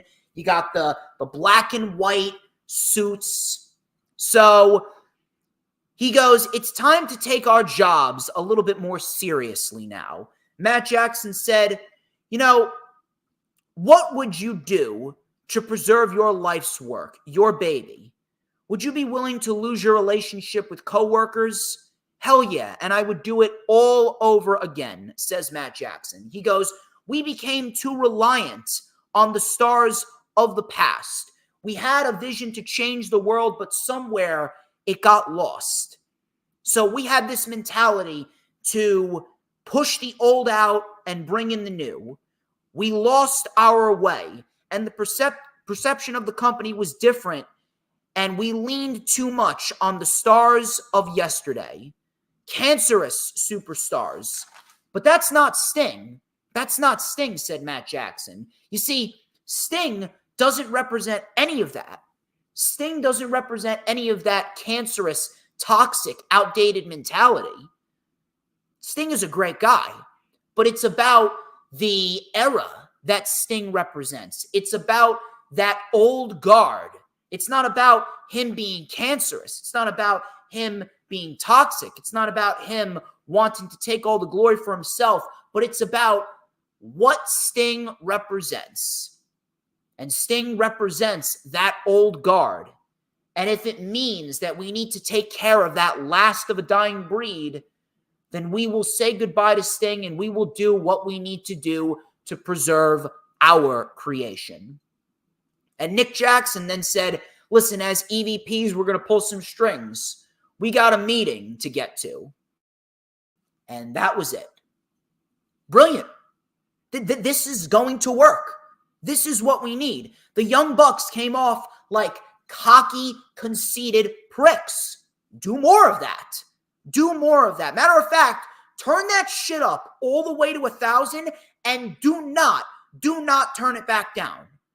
This is going to be a great change of pace for the Young Bucks, just coming off like complete fucking assholes. And this is what's really going to rejuvenate that love for tag team wrestling. Tag team wrestling is really, really going to be a key factor on AEW's show, especially over the course of the next 12 months. 2024 is going to be a resurgence for AEW, believe me. Bullet Club Gold, they took on the Mogul Embassy for the Ring of Honor World Six-Man Tag Team Championships. This was very fun. This was very, very, very fun. So, in the beginning, we had Bullet Club Gold being worn down by the Mogul Embassy before we had Colton Gunn coming in with a full Nelson Slam on Bishop Khan.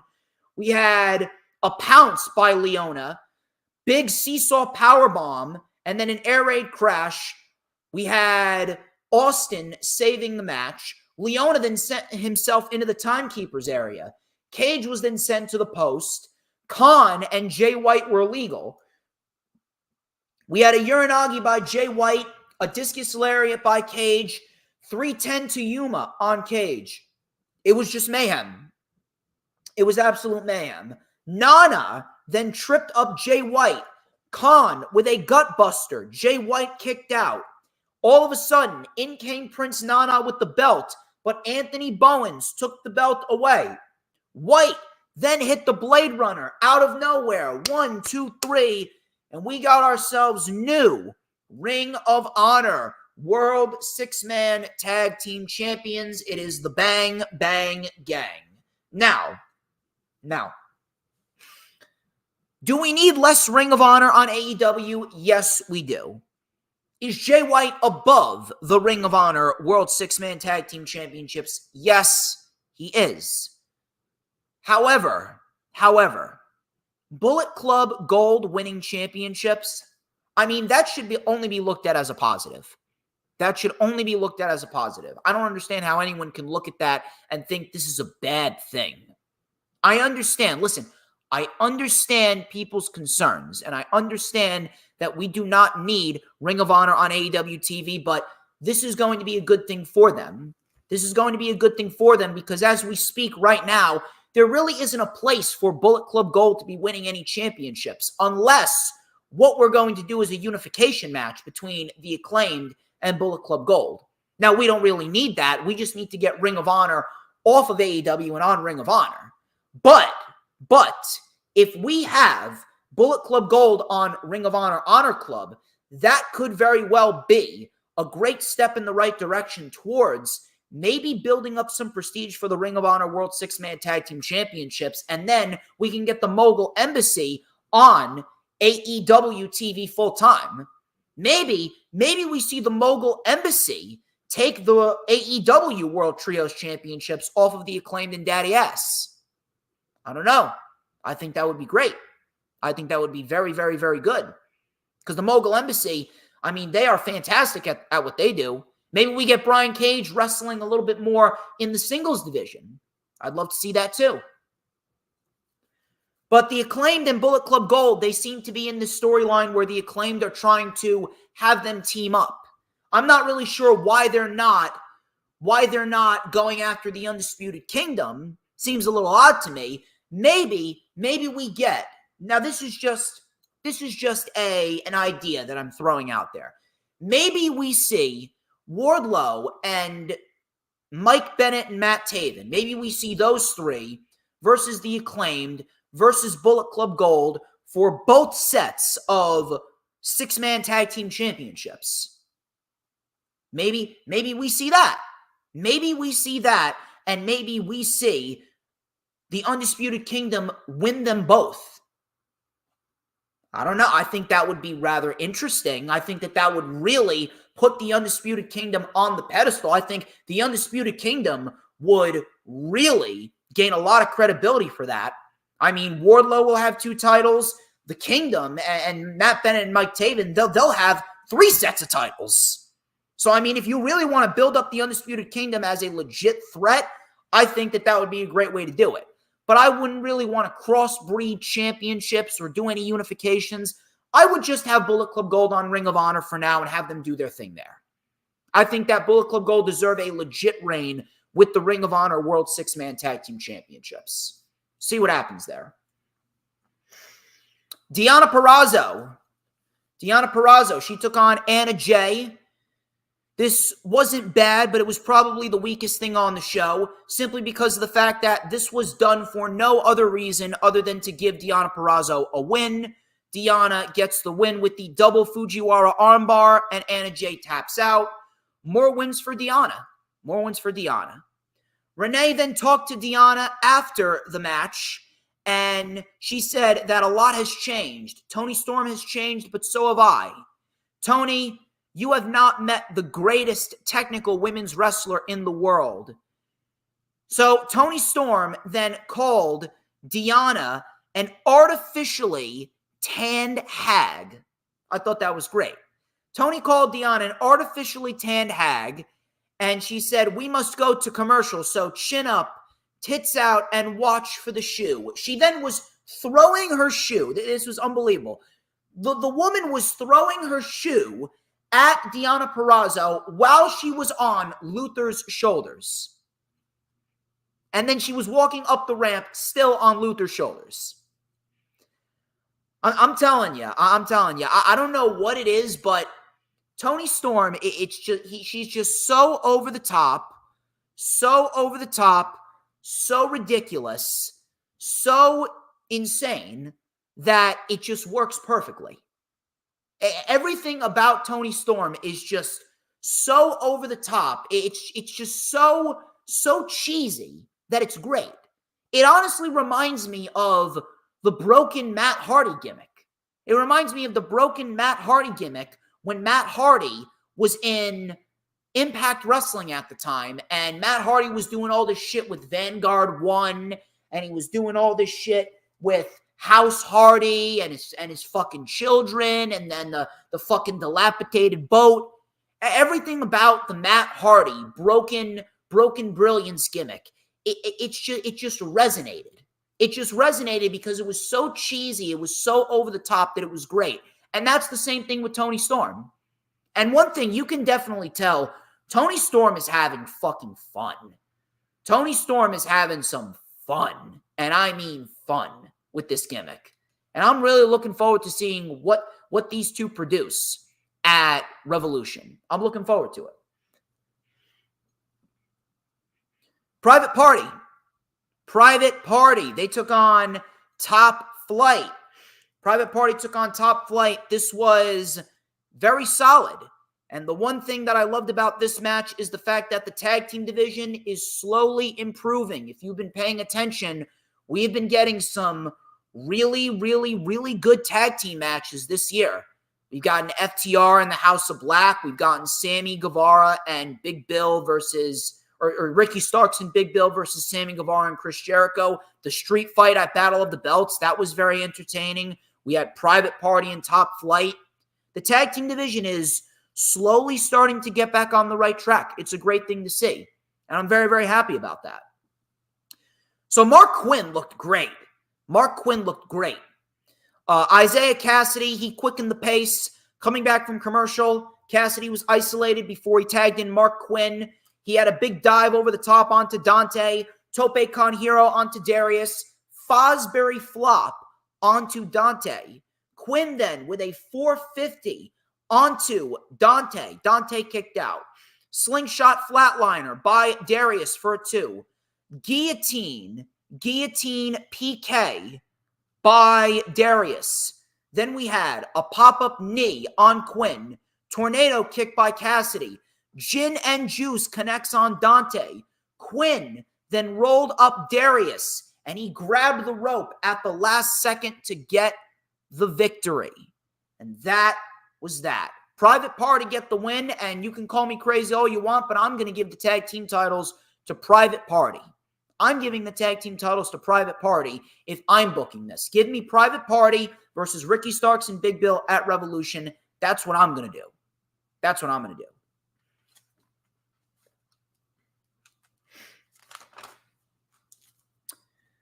Main event, Samoa Joe versus Hook for the AEW World Championship. And my God, this was one hell of a performance. Now, was this a match of the year candidate? No, I'm not going to say it was match of the year candidate whatsoever. But for 10 minutes, this was only a 10-minute match. But yet, this was probably one of the best booked 10-minute matches of the entire modern era. Everything about this match came off perfect. It was as good of a 10-minute match as you can get. The whole point of this was to make Hook look like a beast. Now, we already know Hook's a beast. We already know Hook is a main event level talent. He's not there yet. He's not in a position to be a main event level talent, but Hook is a main event level talent no matter how you look at it. Hook is great. Hook is the future of the business. But, obviously, we have not seen Hook in a big-time match like this. Samoa Joe was the perfect opponent for him. At 24 years old, Hook was made into a fucking superstar. Loved it. Absolutely loved it. So Hook went right after Joe. No wasted motion. It was pretty stiff of a fight early on. Hook was then caught with a nasty elbow and an enziguri in the corner. Joe then chopped Hook in the back. Hook went for a flying lariat. Joe then with a uranagi. Joe took Hook and fucking uranagi'd Hook onto the announce table, and it shattered. Desk just collapsed under Hook's weight. So Hook was down, and Joe was telling him to stay down. Hook flips off Samoa Joe. Hook said, go fuck yourself. Samoa Joe said, all right, you want to tell me to go fuck myself? Joe takes Hook, power bombs him on the apron. Joe power bombs Hook on the apron. The ringside doctors were attending to Hook. Joe was in the ring, and Taz actually took his headset off. This was great. Taz took his headset off because he was legitimately concerned for his son.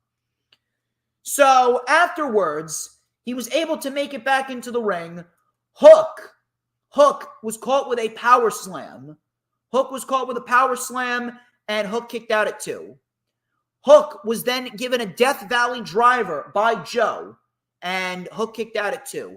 Samoa Joe then went for the Muscle Buster. He went for the Muscle Buster, and Hook kicked out at 1. And I see people complaining and bitching and moaning. What the fuck are you bitching and moaning about? What the fuck are you bitching and moaning about? A fucking Muscle Buster? That was the whole problem. That was the issue. You're bitching and moaning about a fucking Muscle Buster.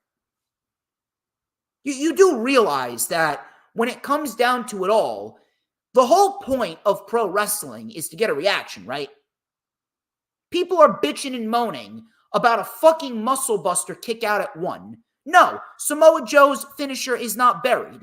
On top of that, everyone has always said, even these fucking old timers, these fucking old geezers have always said, hey, the point of pro wrestling is always to get a reaction, right? Well, didn't they get a reaction? Of course they got a reaction. Hook got a major reaction, and now you're bitching and moaning about a finisher kick out at 1. Guess what? When it comes to a kick out like that, if it does the job of getting a reaction, then why the fuck are you complaining? Samoa Joe has earned the right to use whatever he fucking wants as a finisher, whether it be a Muscle Buster or a Coquina Clutch. And on top of that, all you people are coming off like, you're coming off like you complained and then the match ended up delivering. It made Hook into a star, and now you're finding something to complain about. Who the fuck cares? The kick out was fine. This is why I just do not have any respect whatsoever. This is why I just do not have any respect whatsoever for anyone, especially not in the wrestling community. So, Hook kicked out at 1. Crowd popped big time. Hook then came in with some flying lariats on Joe. Hook was able to get Samoa Joe up for the T-bone suplex. Hook then went for the red rum, but Samoa Joe locked him in the Coquina Clutch. It was in deep. Hook was fading. His arm dropped once, twice, 3 times. And that was that. Hook was out. Hook did not tap out. Hook passed out.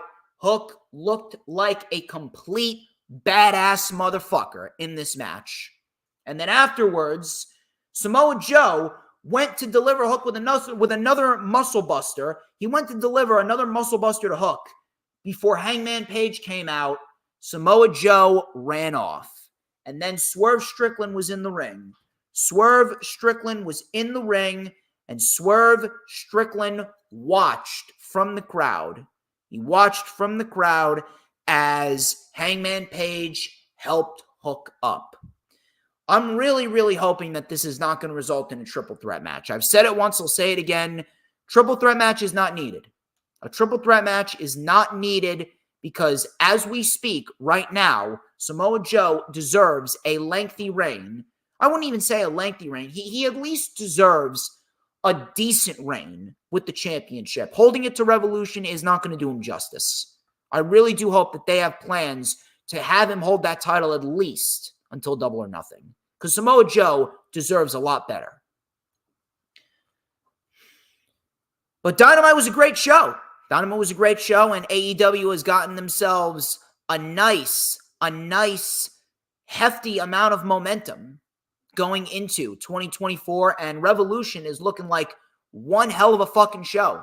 I'm excited for it. We're going to go over SmackDown and Rampage, and then I'm getting the fuck out of here because I got to take a shower and get ready to head on out down to Barnegat because I am going to a big-time wrestling event. SmackDown. Again, SmackDown. Not a bad show, but it kind of fell in the same category as Raw. The first hour of SmackDown was fine. Second hour, it kind of dipped. Nick Aldis, he moderated the undisputed WWE Universal contract signing between LA Knight, AJ Styles, Randy Orton, and Roman Reigns. By the way, shout out to Raging Girl Gamer. I always appreciate you. You are absolutely fantastic. You're damn right. Hit that like button, people. Hit that like button. So everyone signed the contract but Roman. Paul Heyman came out and said that Roman will not be signing the contract. So Nick Aldis said, okay, no problem. So I will make it official at the Royal Rumble. It's a triple threat match between these three individuals for the vacant Universal Championship. So now Paul Heyman, he's getting mad. He went back. Heyman said that, I don't know if you realize this, but I've deeply cared about you and I've admired the mediocre job. I admired the mediocre job that you've done as general manager. But you see, you can't sell this to the board of directors, nor can you sell this to the tribal chief. So LA Knight had enough of Paul Heyman's shit, and he just goes, shut the hell up. Shut the hell up before I come cut some bacon off your back. So LA Knight then said, you're right, this should be a one-on-one match, and it should be me, because guess what? I had the title won before his half-witted cousins came and screwed me over. But instead, we got some Johnny-come-latelys over here in Randy Orton and AJ Styles. Styles then said that Knight already lost to Roman, and you walked over my dead body to get that match. Knight then said, you should really watch the bass in your voice when you're talking to me. He said that he'll walk over Styles' dead body again, and he'll leave him laying. So then Styles and Knight got into a brawl. I thought that the back and forth between them was great. Security broke it up before Heyman was laughing. And then Heyman was grabbed by his tie by Randy Orton, and Orton said to Heyman, he's going to drop Solo and then introduce Roman Reigns to an RKO. It was simple, it was effective, and I'm really, really, really enjoying what they're doing with the Fatal 4-Way going into the Royal Rumble. Matter of fact, I'm going to say this. If they allow them to go, I do believe that Roman, Knight, Orton, and Styles, I do believe that they could give us a potential early match of the year candidate at the Royal Rumble. I'm really looking forward to it. I think it's going to be really, really, really good. The LWO, they took on Santos Escobar, Angel, and Humberto, the new Legado del Fantasma. This was a fun little match. Everyone got their shit in, and it resulted in Santos Escobar rolling up Carlito and getting the win. So I'm liking what they're doing with Santos. Santos Escobar and Legado del Fantasma get the win, and it looks like we are going to be in for quite a big year for Santos. Let me tell you something. If Santos Escobar keeps up the momentum that he's on right now, I do believe that Santos Escobar is going to be the United States champion sooner than we expect. I actually believe that we are going to see LA Knight and Santos Escobar at SummerSlam, and Santos Escobar is going to win the United States Championship at SummerSlam. If they keep up this pace in which Santos Escobar is on, I don't understand how you don't give Santos Escobar the U.S. title. Pretty Deadly. They were set to take on Tyler Bate and Butch, but instead we got ourselves Pete Dunne, because fuck Butch. Butch is officially dead. Pete Dunne lives. Let's fucking go. We got ourselves 2/3 of British Strong Style, and Pete Dunne is officially back on WWE TV. No more of this Butch bullshit. I could not be happier. And my God, can you imagine what we're going to get with Pete Dunne now officially back? I understand he never really left. He was just given a stupid name. But regardless of that, I do believe that British Strong Style is going to be a really nice addition to the tag team division in WWE. Matter of fact, I would love to see British Strong Style versus DIY after WrestleMania, after DIY win the tag team titles. That's what I want to see. That's what I'm looking at. Now, Was the match bad? No, the match wasn't bad, but it was pretty much the same match that we got at New Year's Revolution. Really nothing to go in depth about. Kevin Owens. Kevin Owens was shown getting himself ready for the Kevin Owens show, and we had the Kevin Owens show with Logan Paul. So Paul obviously sarcastically laughing. He then thanked Kevin Owens for being the reason that he is in the WWE, and they replayed the moment at WrestleMania 37 where Kevin Owens stunned Logan Paul. Logan Paul said he was embarrassed by Owens, and that was the moment that I had to prove to you that I belonged here. So thank you, Kevin. Owens then said, I barely remember that because I have stunned so many people over the course of 25 years. But I'll give you credit. You put in the work and you became way better than anyone ever thought that you would ever be. But you are not one of us. You are not Kevin Owens. Paul said, thank God, and I don't want to be. I'm one of one. I'm an entrepreneur, boxer, wrestler, often imitated, never duplicated. I am the Maverick, and you're just you. Owens then said, you know what, you can say whatever you want, but there is a lot that I cannot say about you because you are protected and sheltered. You were offered all the tools to win a title, and that's great for you. But as far as I'm concerned, this is a joke, and I will put an end to this joke of you as United States champion at the Royal Rumble. Paul then said that you want to talk about protected, your arm is protected. At the end of the day, I can knock people out clean. It'll take me only 1 second to KO you. Owens then said he can take more punishment than anyone on the roster. So you know what? You don't want this cast on me. I give you my word. I'm not going to show up with it. Matter of fact, I'll take it off right now if you want me to. So Logan Paul then with a cheap shot to Kevin Owens. Cheap shot on Owens. And then Logan Paul saw that Owens was getting up. He was shocked that Owens was getting up.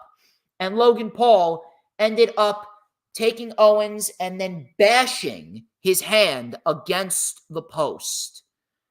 So this was pretty solid. This really wasn't overly crazy, but it was solid enough. Solid enough. And if, again, similar to the Fatal 4-Way, if they want to, if they let these guys go, I think that Owens could very well bring Logan Paul to the best match of his WWE run. Thus far, his best match was probably with Seth Rollins at WrestleMania. Logan Paul and Seth Rollins. That was Logan Paul's best match that he's competed in thus far. So if they allow Owens to just go out there and go hog wild and beat Kevin Owens, I think Owens is going to bring the best out of Logan Paul. So I'm really looking forward to that. Katana Chance and Kaden Carter, they took on Alba Fire and Isla Dawn. This was for the WWE Women's Tag Team Championships. This barely went 5 minutes. Katana Chance and Kaden Carter win with the keg stand. I don't know why this only went 5 minutes. Matter of fact, these two teams could have gone 15 minutes, and if anything, they could have stolen the show. But no, instead, you only give them 5 minutes. So Katana Chance and Kaden Carter won with the keg stand, and then afterwards, the Kabuki Warriors, they were dancing and prancing with the women's tag team titles before giving them to Katana Chance and Kaden Carter. I don't understand why they're doing this match now. This should be a WrestleMania match. What are you going to do at WrestleMania with the tag team titles? What are you going to do, another fucking Fatal 4-Way? Stupid. Fucking stupid. Styles, AJ Styles and LA Knight. This match barely got started. Solo came in, caused a DQ by giving LA Knight and AJ Styles Samoan Spike. He then said, 2 down, 1 to go. Randy Orton, get out here now. So then afterwards, we get Randy Orton and Solo Sikoa. This barely went 7 minutes. Very poor structure, very poor timing during the last 40 to 45 minutes of the show, I would say. Randy Orton ended up getting the win with an RKO.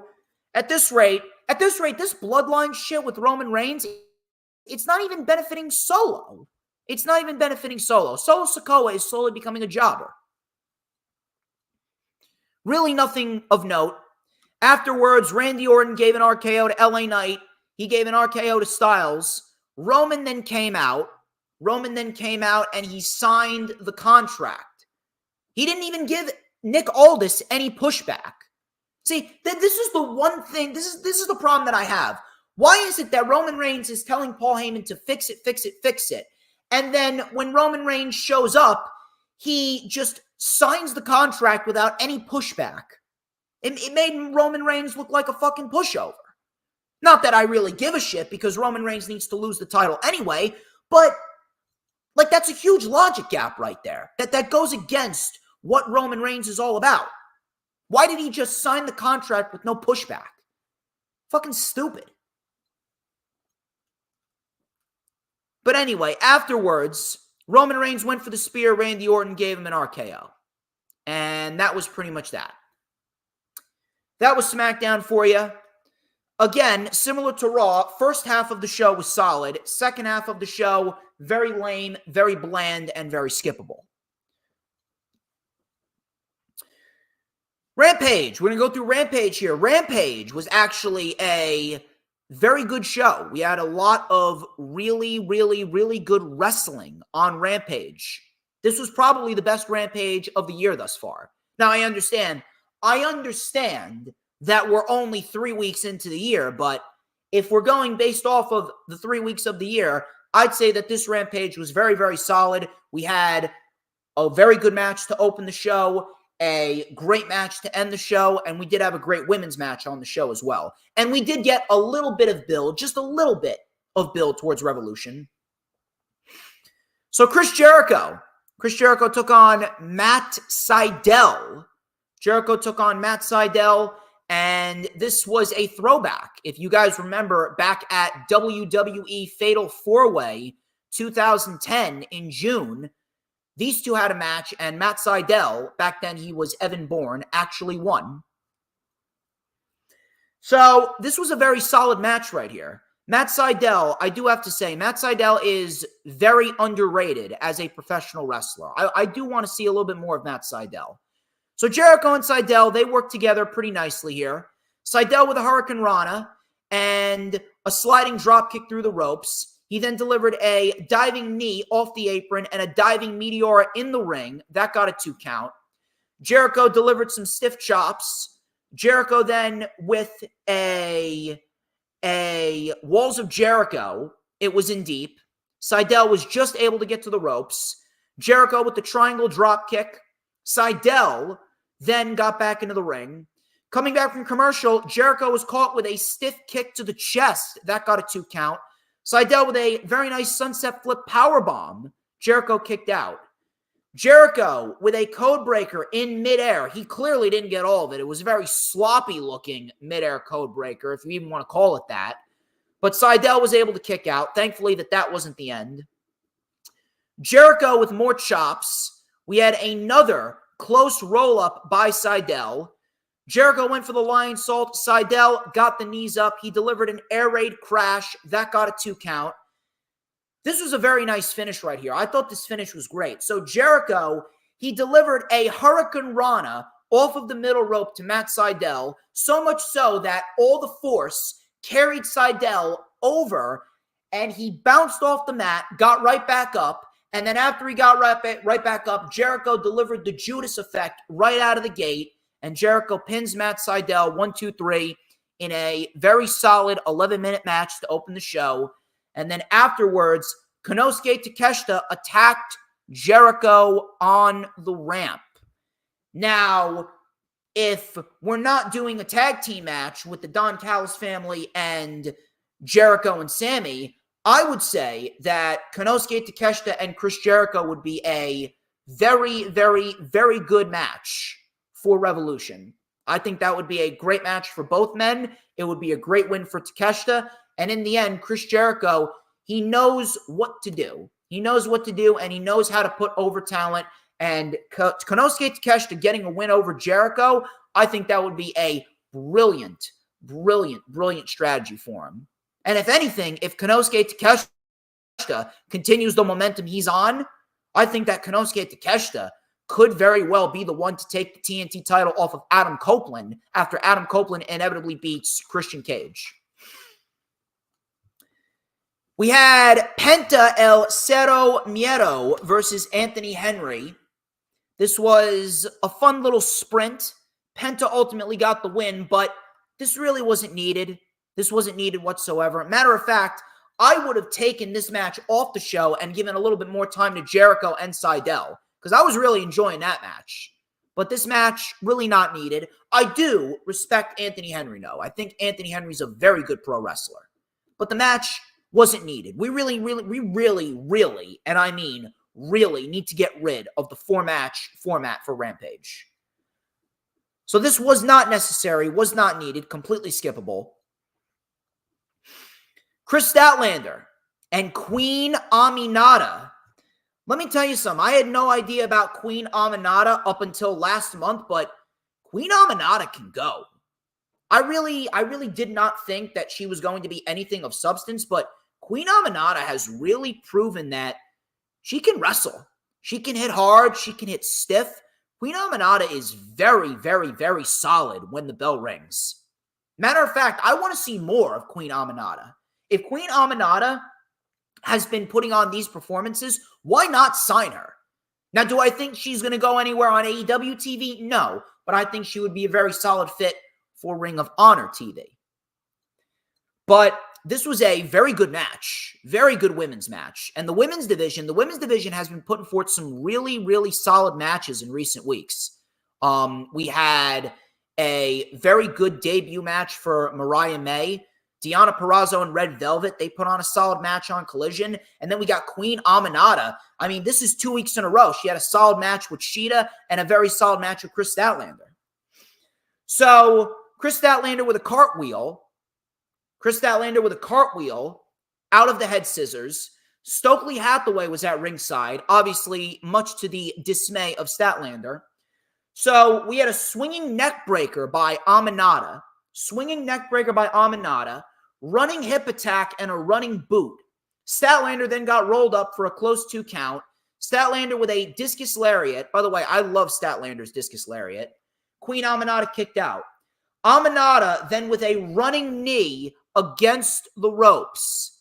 And then we thought that she was going to go for the finish, but Chris Statlander then with a power slam, and then she delivered a beautiful leg-hooked Falcon Arrow, and Chris Statlander gets the win over Queen Aminata in a very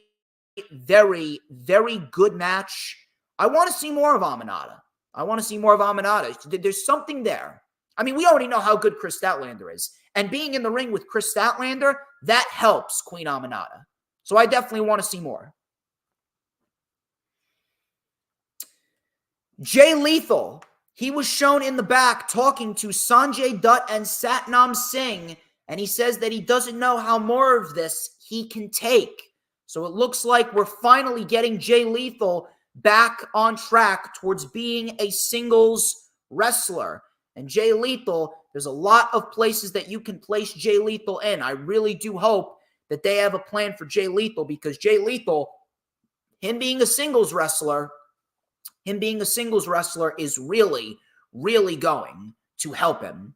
After he washes away that stink from Jeff Jarrett and Sanjay Dutt and all that other bullshit, I'm telling you, he is really going to aid from this breakup. Darby Allin, he took on Jeff Hardy in the main event of Rampage. This went 15 minutes, and this was a throwback. This was a throwback to their first match back at the inaugural Owen Hart Cup Tournament Classic. I was losing my words there for a minute. The Owen Hart Cup Tournament. Jeff Hardy won that match. This was a different scenario with Darby Allin and Jeff Hardy. The rules were relaxed a bit. So you knew it was going to be crazy. You knew it was going to be all over the place, and that's exactly what we got. Jeff Hardy, he was actually experiencing some heel mannerisms throughout this match. He was acting very, very heelish. So he slapped Darby Allin right before the match. Allin then came off the top with a diving senton to the floor. Jeff then threw Darby over the announce desk and onto the announce chairs. Flying clothesline off of the apron by Jeff. Jeff then launched himself off of the steps. He was going for poetry in motion, but Darby Allin moved and Jeff went sailing into the barricade. Darby then put Jeff in a chair. He went for a suicide dive, but Jeff Hardy moved. Jeff Hardy moved and Darby crashed into the chair. Coming back from commercial, Jeff Hardy with some rolling neck snaps. He then delivered a gourd buster, which looked very, very nice. He got Darby Allin up there for a little bit. Darby Allin then with an avalanche code red. Jeff Hardy kicked out. Jeff Hardy then crawled to the apron. Jeff Hardy then took Darby Allin from the head and delivered a hanging neck breaker. A hanging neck breaker off of the top rope onto the apron, which looked brutal. Jeff Hardy then brought out a table, so you knew it was going to get crazy. Jeff brought out a table. Jeff Hardy then set up the table and put Darby on it. Jeff Hardy went for the Swanton Bomb, but Darby Allin moved, and Jeff put himself through the table. The crowd was chanting, "This is awesome." Darby then put Jeff back in the ring. He went for the coffin drop, but Jeff Hardy got the knees up. Jeff went for the twist of fate, but Darby Allin caught Jeff Hardy in a jackknife cover, and Darby Allin gets the win in a great main event. Probably the best match on Rampage that we've seen in quite some time. Jeff Hardy looked great. Darby Allin always looks great, and that was pretty much that. Darby then wanted some respect, but Jeff Hardy rolled out of the ring. I'm not sure what's going on over here, but could we be seeing heel Hardys? I don't know. Now, I don't think it's really going to make too much of a difference because the Hardys right now, the Hardys are in a position where they should be giving back to the business and they're putting over other people. That's where the Hardys are.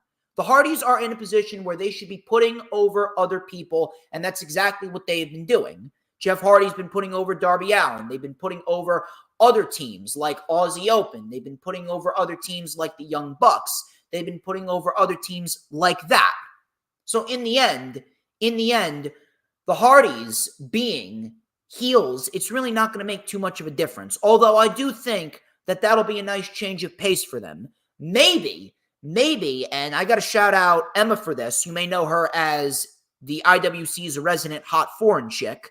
But Emma, she was talking to me, and she sent me a reply to my tweet last night, and she said that she could see the Hardys turning heel. She could see the Hardys turning heel, and we could potentially see Jeff Hardy and Matt Hardy take on Edge and Adam Copeland somewhere down the line. I wouldn't mind that. I think that that would be a very nice full circle moment for both teams. But as far as we go right now, heel Hardys, it looks like they're in the making. Rampage was very good, minus the Anthony Henry and Penta El Cero Miedo match. Ladies and gentlemen, that's all I got for you. I hope you guys had a great time. Please do not forget to like, comment, and subscribe. Check out all those links in the description. Get ready for the rundown for the Royal Rumble next Thursday. The rewind for the Royal Rumble is next Sunday. We got some new guests. We got some old guests. I'm telling you, this is going to be the biggest year for the DJ Storms brand possible. Right now, our view count is the highest that it's been in months. Our view count right now is the highest that it's been in months.